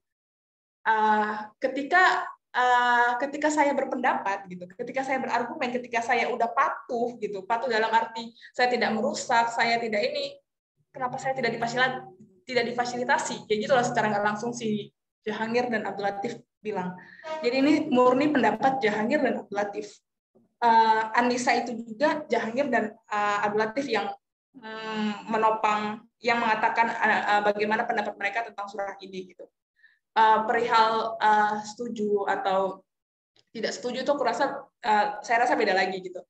Nah, bagaimana pendapat saya pribadi itu belum menelusuri bagaimana LGBT secara langsung ya. Saya hanya melihat bagaimana Jahangir mengkonstruk pemikirannya, bagaimana Jahangir membangun idenya gitu. Konstruksi itu kayak dia bangun batu bata dari satu, dia bangun rumah, bangun bangunan dari batu batanya saya melihat gitu, saya baca ya, saya baca gitu, saya ini dan itu why not gitu. Saya secara langsung saya bilang cara dia itu gitu. Kalau kamu mau berpendapat ya, kalau aku pribadi mau berpendapat, ya aku harus membangun juga gitu. Dari awal batu batanya apa, gitu aku pilih apa. Kalau misalnya mau mengcounter dia gitu, dan saya sendiri belum melakukan penelitian tentang itu gitu. Nah, apakah bagaimana gitu? Apakah An-Nisa ini bisa dikatakan sebagai tameng LGBT gitu? Bagi Jahangir, ya. Bagi Jahangir, iya gitu. Tapi sebenarnya agak rancu bagi pribadi aku, iya juga gitu. Karena akhirnya tidak ada yang kebenaran itu jadinya apa kebenaran gitu kan? Karena semua orang punya relatifnya sendiri gitu kan jadinya. Ya makanya aku lebih suka menyebut dia itu ya post-truth itu kan apa benarnya apa gitu kan, tidak ada gitu. Mungkin kalau teman-teman pingin melampaui kata post-truth, karena sejauh ini pemikiran yang terjauh itu kan era post ya. Jadi kalau teman-teman mau ya kasih istilah yang lain gitu. Tidak begini gitu. Tapi ya mereka begitu cara berpikirnya gitu. Seperti itu. Mungkin Isa kalau mau tanya. Kira-kira gimana Mbak Isa? Mungkin menjembatani juga ya. mungkin bisa jadi apa yang seperti jawabannya Mbak Ulfa tadi, bisa jadi kita ini boleh berbeda pendapat dengan apa yang sebagaimana dibangun oleh Jangkir, tapi bisa nggak kita kemudian membangun bangunan itu, artinya apple to apple, bagaimana kemudian bangunan kita ini juga logik untuk kemudian mereka yang membaca dan sebagainya, untuk sebagai antitesis dari tesisnya isi Jangkir itu sendiri. Karena bagaimanapun menurut saya, dalam ranah pembentukan hukum dan juga pemikiran, ini kan dialektika, kan? Artinya ya kita terus berputar gitu loh. Artinya tidak ada kejumutan di sana. Dan itu yang coba kemudian untuk dibongkar oleh orang-orang modernis, bagaimana kesakralan sebuah pendapat ini kemudian dibongkar dan dia konstruksi baru dari bangunan yang sesuai dengan konteks yang itu yang mungkin saya pahami ya. Mungkin bisa juga begitu nggak Mbak Ulfa? Iya, Ilham, ya sepakat sih, ya kayak gitu. Mungkin Mbak Isa gimana dengan jawabannya Mbak Ulfa? Mungkin bisa di next aja. Oke, terima kasih Mbak Isa. Ini Mbak Ulfa ada pertanyaan yang kedua dari Mas Ahmad Rozak apa Abdul Rozak ini. Ya, langsung saja dari Unsuka, apakah Jangkir ini seorang feminis juga? Soalnya bagaimanapun pemikiran mereka terkait dengan kodrat atau fitrah sama seperti feminis. Itu yang pertama. Yang kedua, kaum Sodom atau homoseks zaman dulu dan sekarang, kata Jangkir kan berbeda tadi sebagaimana yang Mbak Ulfa paparkan. Kalau sekarang, misal nih, ada LGBT barbar, ini bagaimana? Nah, itu yang kedua. Dan kemudian adalah tafsirannya, Jangkir itu kan birriwayat atau birro'yu atau campuran. Itu Mbak. Ya wajar ya untuk yang pertanyaan nomor 2 ini kan, karena fikih itu kan kadang juga spekulatif. Kalau di pesantren-pesantren itu kan kita mencoba mencari masalah yang sebenarnya itu nggak ada gitu. Nah ini mencoba mengspekulasi. Nah ini ya wajar juga. Ini bagaimana ketika ini LGBT nanti nih. Ini ketika barbar, ini kan seolah-olah kembali kepada zamannya Nabi Lut gitu loh. Zamannya Nabi Lut. Ini gimana? Ya, monggo Mbak Ulfa. Ya, terima kasih Rojak. Untuk pertanyaan pertama aja dulu ya. Apakah Jahangir seorang feminis juga? Soalnya pemikiran mereka terkait feminis. Ya, feminis yang sekarang itu kan lebih bukan hanya tentang laki-laki, bukan hanya tentang perempuan ya. Laki-laki juga termasuk feminis, bisa feminis kayak gitu. Nah, analisis feminis, kebetulan saya pakai perspektif feminis dalam makalah kompre saya yang baru saja selesai gitu. Ini sebenarnya guna untuk memperumit. Perspektif feminis itu untuk membeberkan semua kerumitan gitu. Kita dudukkan kerumitan-kerumitan yang ada gitu. Dan kalau dikatakan apakah Jahangir adalah seorang feminis, bisa jadi gitu. Walaupun saya tidak menemukan artikel satupun yang membahas bahwa Jahangir adalah seorang feminis. Saya melihat YouTube-nya di si Jahangir ini, artikelnya dia tidak mengatakan atau tidak mengakui bahwa dirinya feminis, tapi melihat dari gejala-gejalanya, karena ini dia kan ada yang pakem nih diperumit gitu kan. Kayak feminis itu kan begitu-begitu tuh. Perempuan udah anteng nih, tidak ada masalah sebenarnya. Ya udah nggak apa-apa, mau dibilang modernisme, mereka kerja di domestik, kerja juga di pabrik, kerja ngurus semua, melahirkan semuanya. Kan tidak ada masalah. Tapi kalau feminis datang, wah itu masalah itu. Masalah itu, nggak bisa. Perempuan tidak boleh seperti itu gitu. Laki-laki, oh tidak bisa kayak gitu-gitu kan, ala-ala feminis tuh. Dan ya bisa terjadi, bisa masuk dalam kategori feminis dalam pengertian memperibet. Habis itu soalnya pemikiran mereka terkait kodrat fitrah sama seperti feminis. Ya bisa jadi. Kaum Sodom atau homoseks zaman dulu dan sekarang kata dia beda. Kalau sekarang ini wacana di atas wacana gitu. Sebenarnya apa yang Jahangir bilang ini termasuk kajian wacana, dan Rojak mengatakan bagaimana wacana selanjutnya gitu. Kalau misalnya akhirnya mereka juga barbar gitu, bagaimana gitu? Iya, bagaimana? Ya berarti balik lagi ke kajian lagi gitu. Pasti selalu ada orang yang penelitinya lagi gitu kan. Kalau akhirnya mungkin jadi Rojak ini mungkin menganggap bahwasanya LGBT itu kayak virus gitu ya jadinya ya. Ketika kamu terkena virus itu kamu barbar, bisa jadi gitu ya. Kayak corona gitu kan. Kamu terserang jadi kamu kejang-kejang misalnya gitu. Nah, tapi di LGBT ini tidak mengakui bahwa mereka kena virus ya. Itu tidak penyakit bagi mereka. Itu hanya, ya itu alamiah mereka dan mereka beda orientasi aja. Mereka berbeda aja. Seperti kayak kita, oke, aku dari suku Batak, kamu dari suku Jawa, ya kita beda aja gitu. Bukan berarti aku sakit karena aku suku Batak ya lantang-lantang kayak gitu. Yang terkenal opinya ngeri-ngeri gitu. Itu kan bukan berarti aku sakit kan, bukan berarti aku tidak normal dan orang Jawa yang lembut-lembut normal kayak gitu tuh bagi Jahangir Nablatif. Dan bagaimana jika nanti akhirnya mereka barbar bagaimana dulu, itu kan berarti di masa depan akan diteliti apakah mereka benar barbar ketika mereka melakukan itu gitu. Seperti itu. Kemudian pertanyaan terakhirnya tadi apa? Dari project. Ini Mbak, tadi yang terakhir itu tafsir Jahangir itu beriwayat atau birokyu atau campuran. Sebagaimana Imam Syafi'i itu kan campuran ya. Ya. Apakah biriwayat atau birokyu? Saya tidak melihat menganalisis dari segitunya sih. Tapi bisa jadi ini apakah biriwayat, saya juga belum paham maksud benar-benar biriwayat atau birokyu. Tapi rokyu dia ada, itu dia rokyu jelas gitu. Kalau biriwayat itu bagaimana?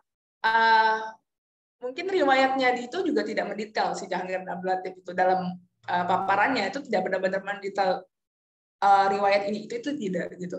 Ya kalau misalnya kalaupun ada berarti itu campuran. Tapi yang jelas dia birokyu seperti itu.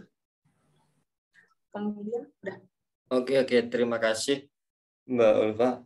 Kira-kira begitu Mas respon dari Mbak Ulfa. Mungkin barangkali Mas Rozak ada beberapa gagasan yang mungkin belum terklirkan, bisa kemudian untuk respon kembali. Silakan Mas Rozak, atau sudah cukup barangkali. Silakan open mic Mas Rozak. Halo Mas Rozak. Nggak ada ya? Orangnya masih ada nggak sih? Kayaknya nggak ada ya. Oke, kalau gitu lanjut aja. Mungkin ini kalau dari perspektif saya Mbak ya, terkait dengan bagaimana sih sebenarnya rokyu ataupun juga campuran. Kalau menurut saya sebenarnya dia kalau dalam bahasa filsafatnya mungkin literalisme ya, dia sangat tekstualis, tapi dia menggunakan rokyu itu sendiri. Jadi kalau dalam genealogi pemikiran sebagaimana yang tadi malam aku itu kan secara arus besarnya kan ada dua. Artinya satu dari rokyu dan kemudian satu dari sandarannya hadis. Ini sangat kental di dalam dunia mazhab. Pertama mazhab Hambali itu, mazhab Hanafi itu sangat rokyu, pengamatan, penelitian dan sebagainya, observasi. Ini kan makanya disebut dengan mazhab rokyu. Kemudian yang Anas bin Malik ini kan sangat bersandarkan pada hadis, karena bagaimanapun dia sosiologisnya, dia hanya hidup di Madinah. Kemudian ya mau nggak mau konstruksi pemikirannya juga sangat hadis.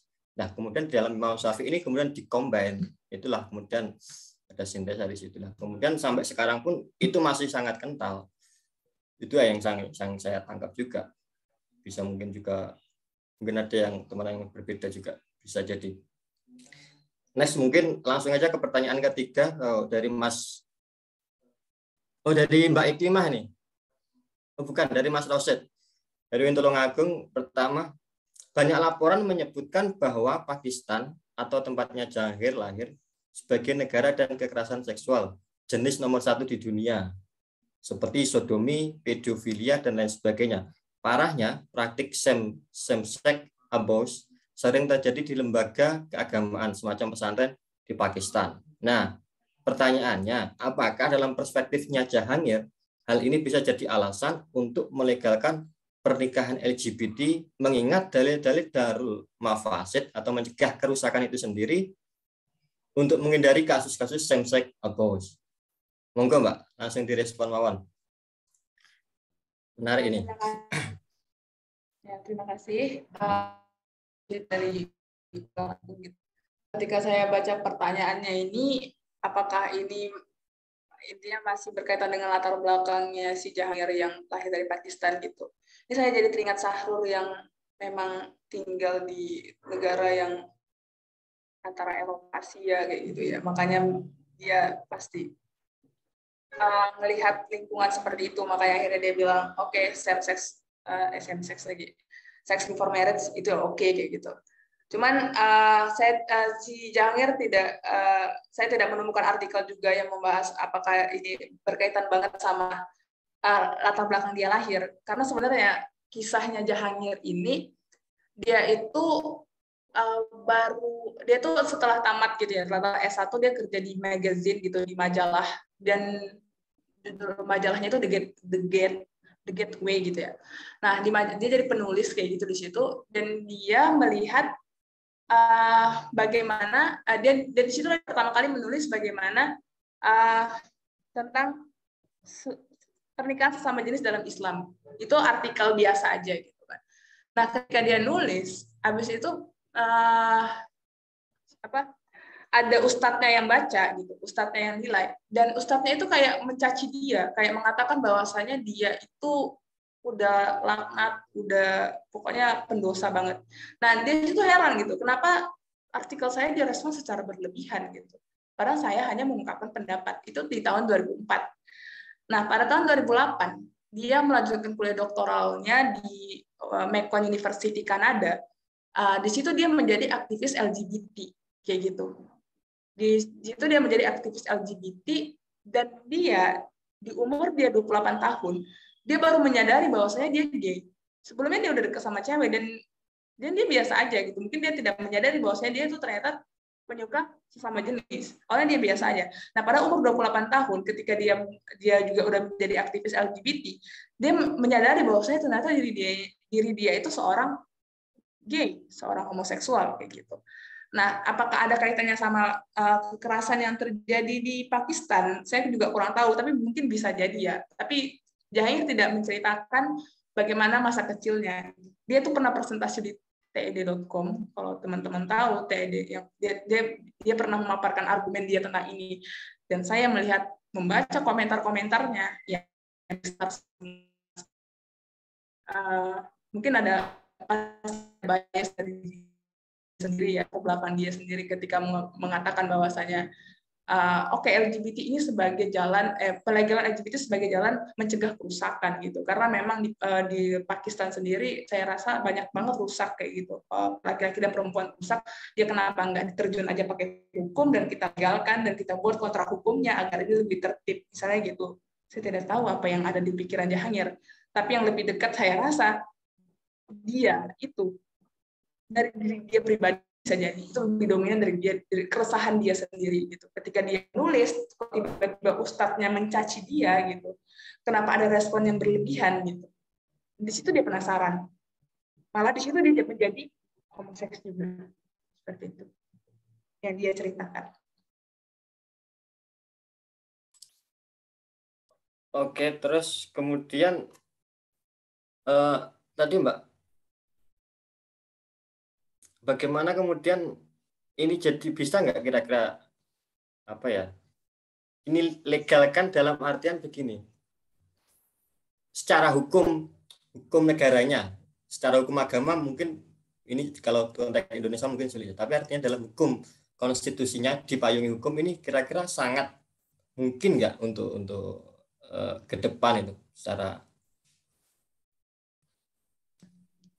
Saya mau cerita. Dulu tuh mungkin sini ada teman sekelas saya juga ya, ada Yul Mitra juga ya. Dulu saya pernah belajar S2, menempuh S2 sebentar ya di syariah hukum keluarga gitu. Saya pernah menulis bagaimana wacana legalisasi nikah misyar gitu. Itu nikah ya singkatnya tuh kayak PSK syariah kayak gitu. Nah, tapi poin saya gitu, kenapa saya bikin judulnya itu ya legalisasi nikah misyar sebuah wacana gitu. Karena memang saya rasa hukum itu ya kadang perlu terjun langsung ke yang kayak gitu tuh. Jangan terlalu ambigu. Kalau ambigu kayak nikah bawah tangan aja lah, nikah siri kayak kita yang ini gitu kan, apa kejelasannya gitu, tidak jelas itu. Tidak boleh, tidak diakui. Tapi sekarang catatan sipil bisa dicatatkan di kertas dengan cara perkawinan tidak tercatat. Anak hasil nikah siri kan bisa tuh membuat tapi ditulis jenis perkawinan tidak tercatat. Itu tercatat. Jadi itu tercatat atau tidak gitu? Itu tercatat, tapi ditulis tidak tercatat. Itu hanya tulisannya tidak tercatat. Intinya dia tercatat. Kan gitu jadinya. Jadi kalau ditanya apakah ini bisa menjadi kontrak hukum, mungkin kita belum coba. Yang jelas kita belum coba.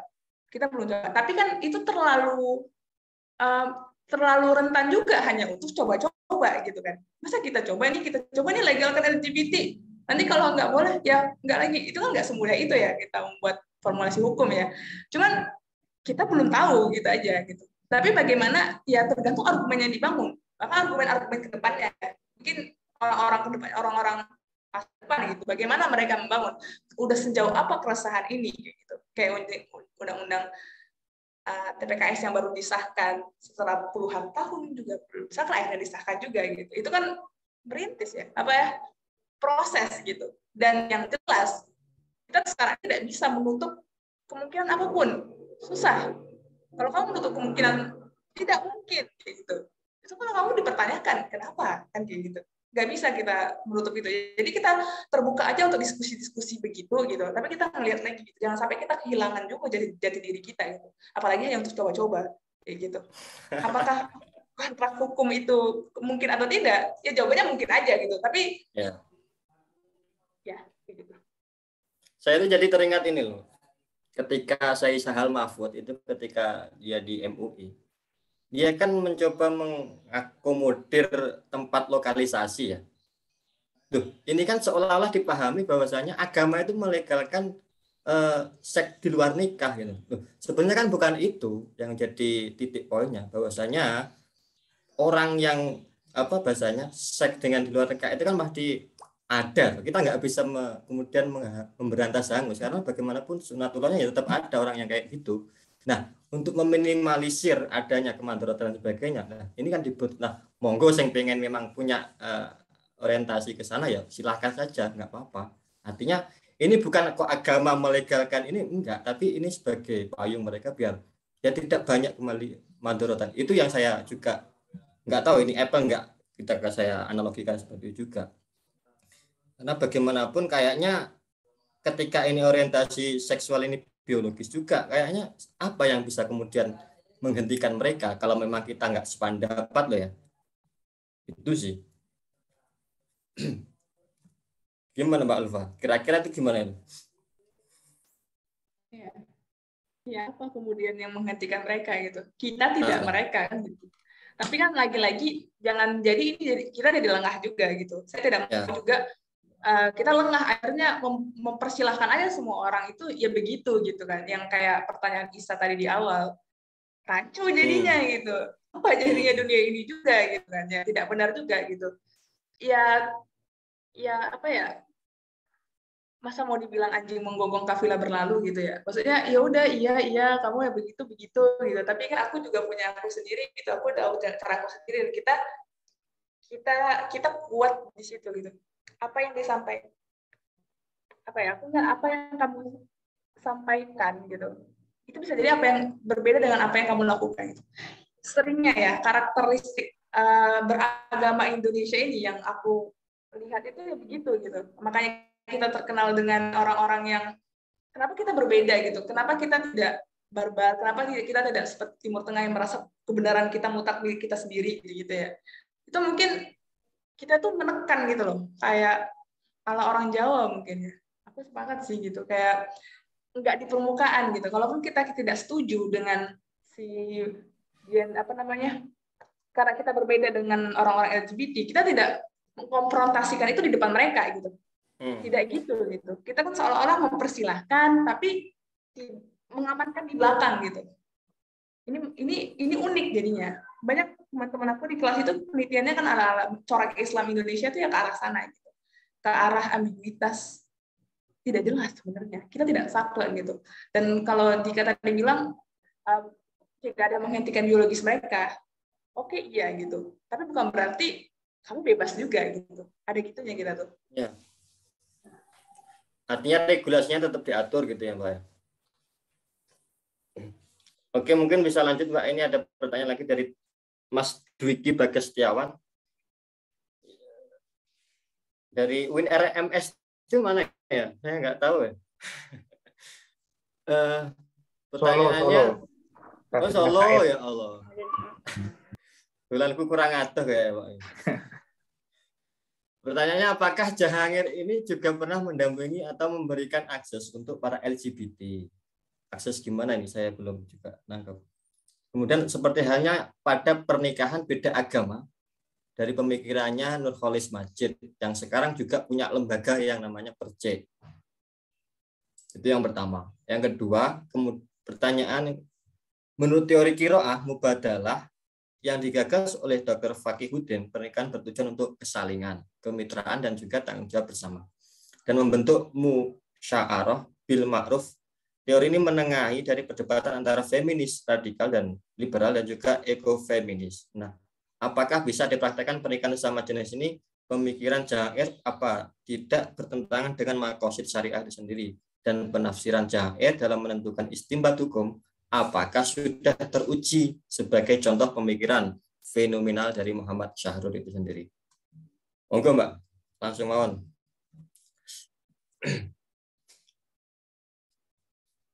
Ya, terima kasih Dwiki Bagas Setiawan.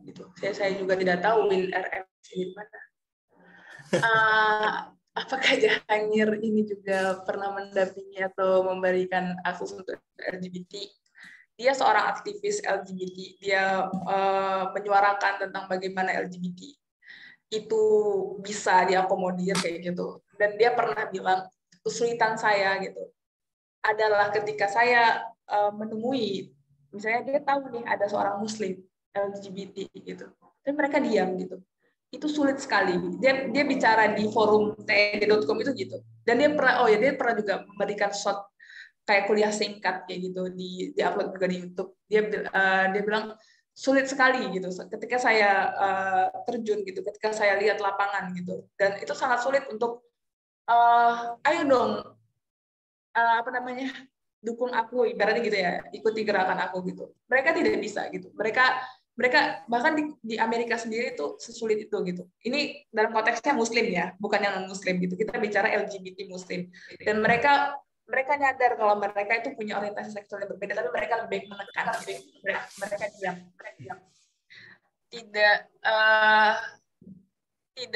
Tidak bersuara gitu. Apakah lantas Jahangir memberi pendampingan gitu?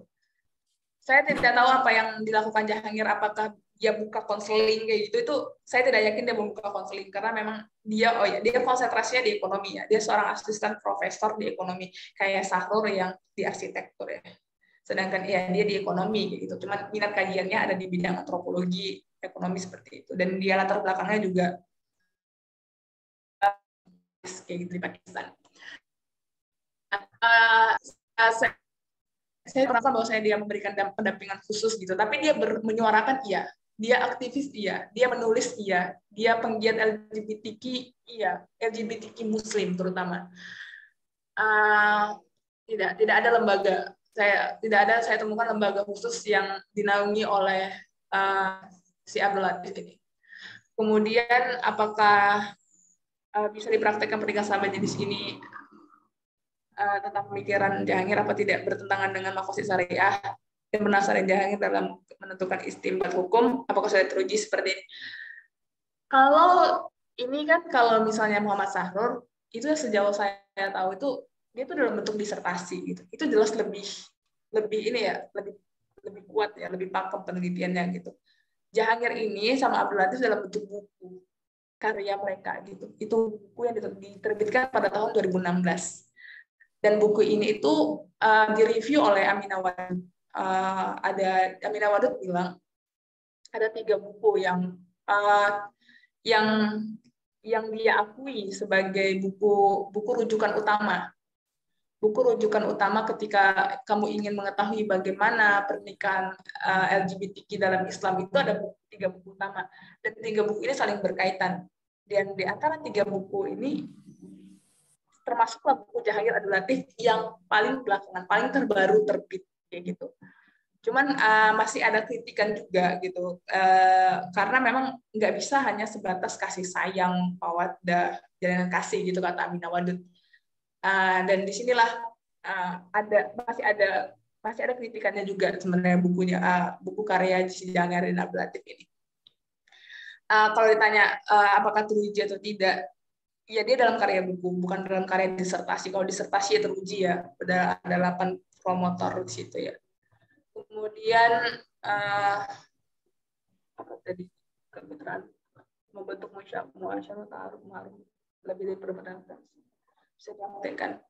Misalnya kalau mau dipraktekkan, apakah ini bisa menengahi dari perdebatan antara feminis radikal, liberal, dan ekofeminis gitu? Mungkin tidak spesifik ke arah ekofeminis ya, antara feminis radikal, feminis liberal, dan ekofeminis. Karena dia seperti yang Ilham udah sampaikan juga, dia itu dari tekstual, dia tidak berangkat dari aliran feminis di situ gitu. Dia berangkat dari teks, dari Islam itu sendiri, ibaratnya gitu, jantung Islam itu sendiri. Dia kalau feminis itu kan ibaratnya ada sisi lain gitu. Itu kan tersiratnya apakah Islam feminis atau tidak gitu kan misalnya. Ya itu sisi lain gitu. Kayak apakah kita bilang Pancasila itu Islam atau tidak gitu. Islamis atau tidak Pancasila itu. Tapi itu kan sisi lain. Dia dari ibaratnya kalau dari Pancasila, dari materi Pancasila itu sendiri, dari materi kunci Islam itu sendiri gitu. Dia tidak dari pendekatan. Kalau feminis itu kan pendekatan perspektif gitu. Aliran gitu. Dia dari teks itu sendiri yang dia dekati gitu, yang dia sentuh, yang dia serang bahkan. Teks itu sendiri. Seperti itu. Mungkin itu ya. Mungkin kalau Dika mau nambahin atau mungkin kayak ini berarti Mbak ya, kira-kira lah ya ini. Kayak caranya Arkun, dia kemudian dekonstruksi dan juga rekonstruksi kembali gitu. Atau gimana menurut sejauh Mbak kan yang benar-benar mengamati nih ya. Nah, saya kan cuma lihat dari jurnal sampean. Mendekonstruksi itu kan berarti membongkar dari awal, habis itu dia tanam ulang. Mungkin saya juga ya? bukan yang Arkun banget ya.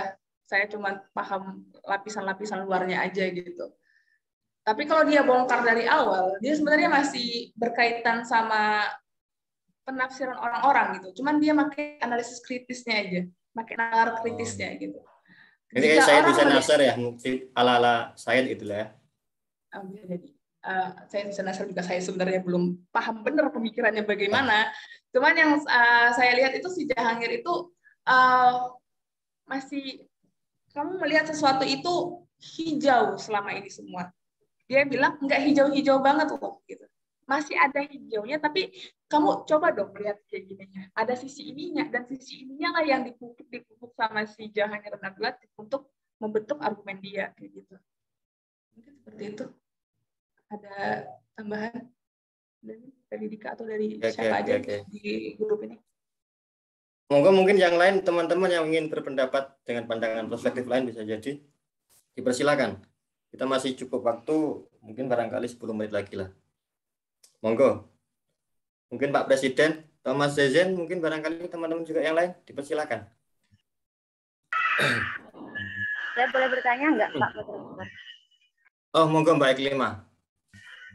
Iya, terima kasih banyak Bu, materi yang luar biasa, beberapa juga atas waktunya.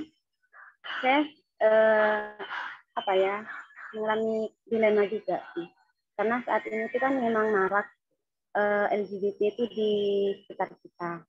Nah, membahas saat ini adalah komunitas yang kemarin tuh sempat menyelenggarakan literasi damai gitu lah.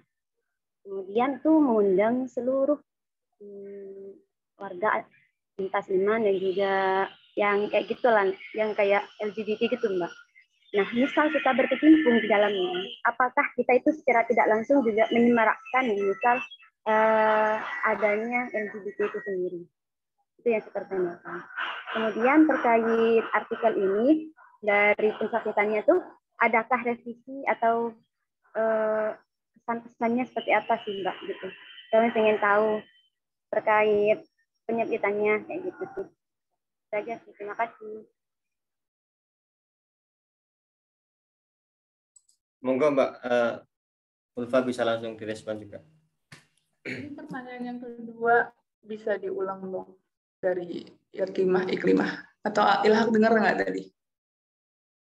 Mbak Iklimah, mungkin bisa diulang pertanyaan yang keduanya. Halo. Oh, pertanyaan yang Halo, kedua. halo. Ya. Pertanyaan yang kedua itu terkait penyakitan artikelnya. Itu Penyakitan. Bagaimana? Kurang jelas Mbak suaranya Mbak. Halo, mungkin harus Halo. off ya. Nah. Pensubmit itu. Ya. Oh, pensubmitan. Artikelnya dari kayaknya. Iya, bagaimana? Adakah risiko atau apa dari pihak jurnalnya gitu loh? Ada ininya maksudnya apa? Kayak screeningnya gitu. Atau gimana? Halo? Halo. Iya, halo. Adakah Mbak. Mbak, ini udah jelas belum ya? Juga belum jelas ya? Halo. Halo. Gimana? Mas Zen, jelas gak disampaikan? Kayaknya sedikit ya yang saya mudeng itu Mbak Iklimah karena putus-putus itu seperti pensubmitan ke jurnal itu terkait reviewernya itu seperti apa gitu loh Mbak. Apakah komen-komen reviewer itu gimana kan gitu. Yang saya tangkap itu seperti itu. Maaf. Enggak, Mbak, bisa direspon. Ya, terima kasih Iklimah terkait apa tadi, apakah kita ketika kita mendukung berarti kita ikut menyemarakkan dan ikut menyuarakan ayo dong LGBT gitu ya secara nggak langsung ya.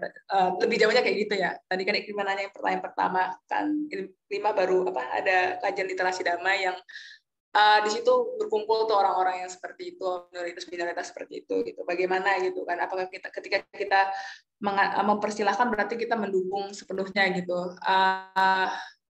Bisa dikatakan ini hal yang berbeda gitu. Ketika kayak misalnya contoh yang paling sering dikatakan oleh emak-emak ya. Iya, poligami itu memang bagian dari Islam. Iya, nggak apa-apa poligami, tapi aku jangan poligami, gitu kan?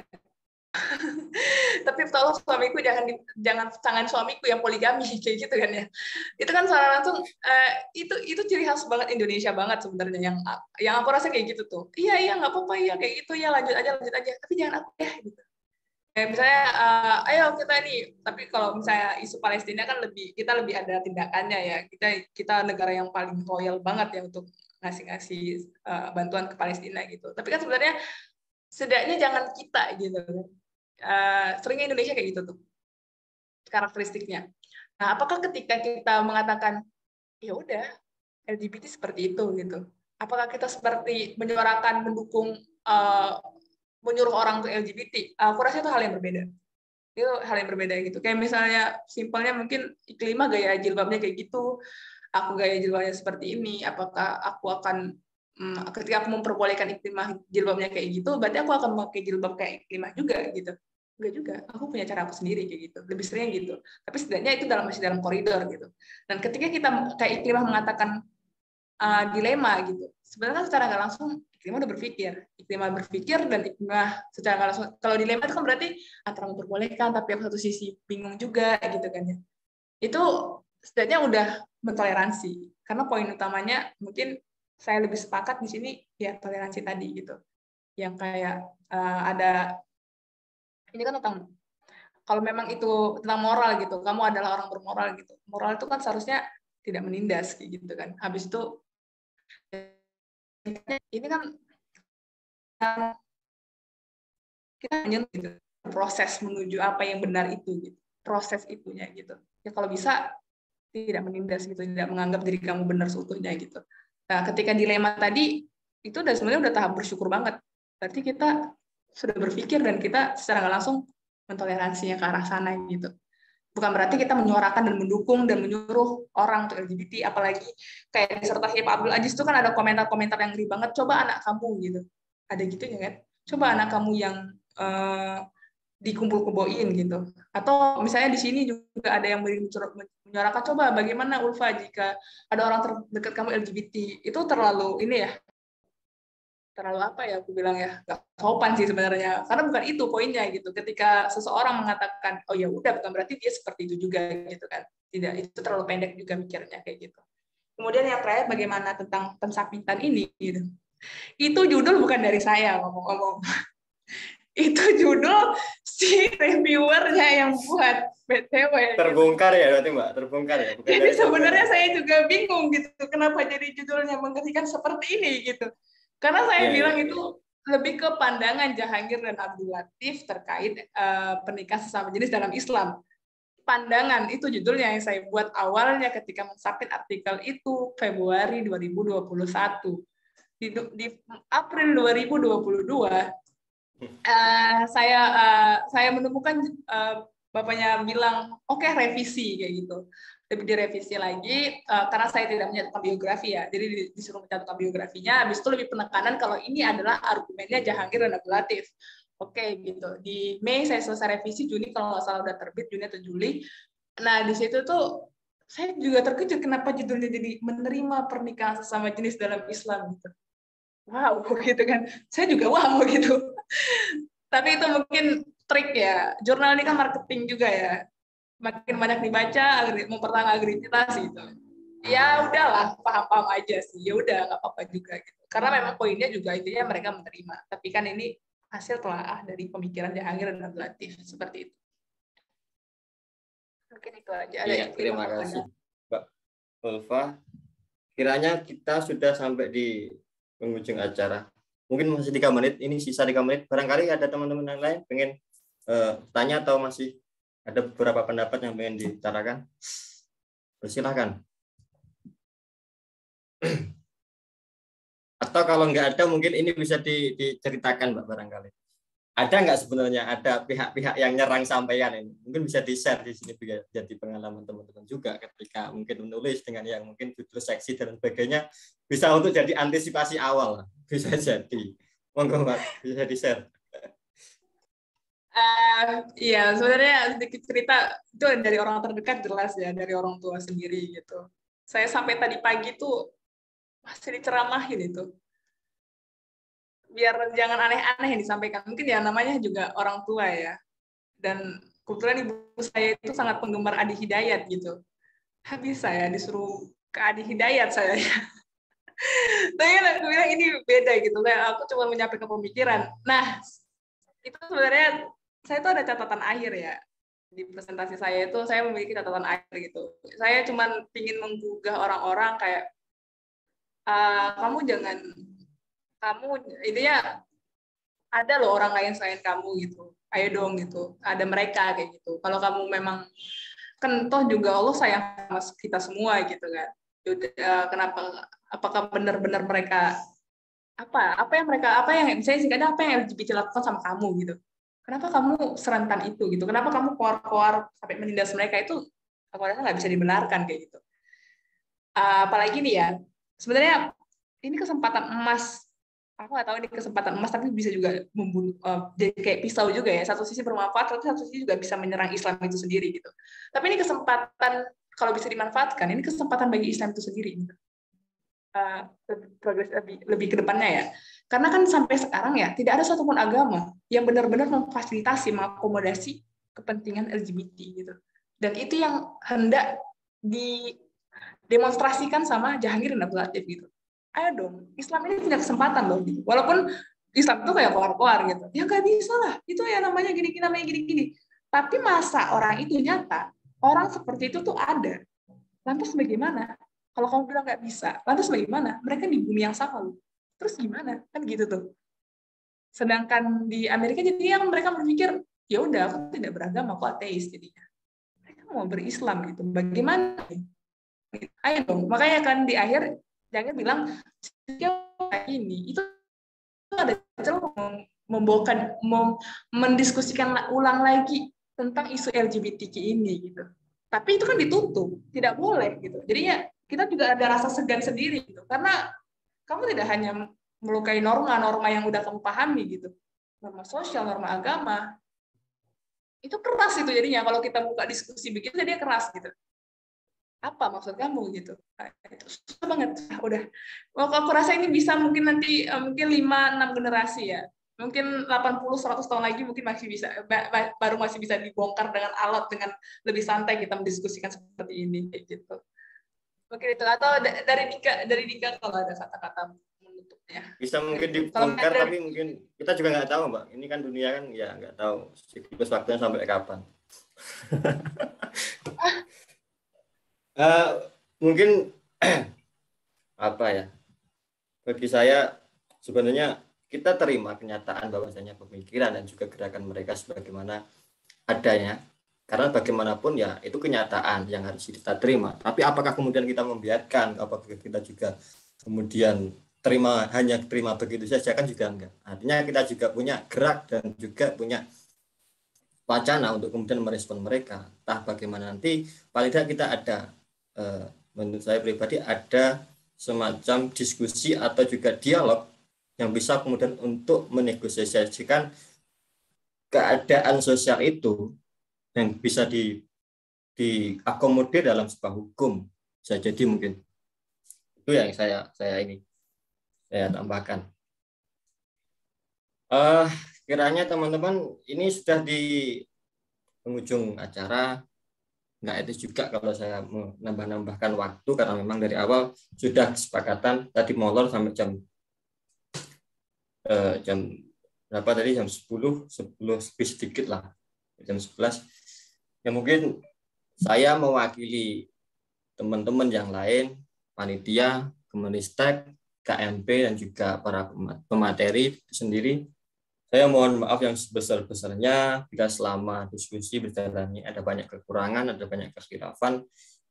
Saya mohon ikhlas, di mana di bulan yang suci ini semoga kita selalu diberikan kelancaran, juga keberkahan daripada bulan suci itu sendiri. Nah, untuk yang terakhir nanti sebelum ditutup dari Zoom ini, mohon kesediaannya teman-teman untuk membuka kamera untuk kita dokumentasi sebentar. Nah, mungkin sebagai closing statement, ini karena memang Mbak Ulfa ini nggak mau, saya suruh closing statement, disuruh wakilin saya nggak punya closing statement. Apa ya closing statementnya? Mungkin bisa jadi apa ya? Ya bagaimanapun kita ini kan sama di hadapan Tuhan. Artinya ya kita ini kan sebagai hamba.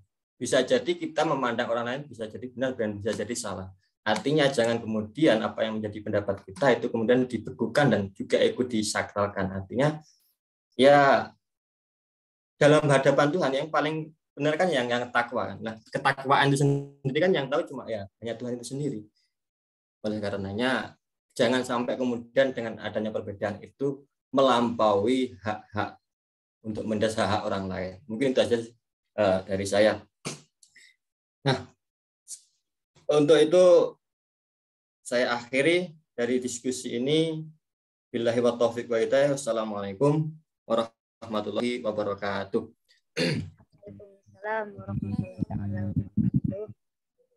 Mohon teman-teman semuanya kesediaannya untuk membuka kamera barangkali kita untuk dokumentasi. Mas Zen atau Mbak Iklimah ini yang screenshot. Mas Zen. Monggo dipersilakan. Monggo yang belum buka kamera boleh sebentar saja buka kamera.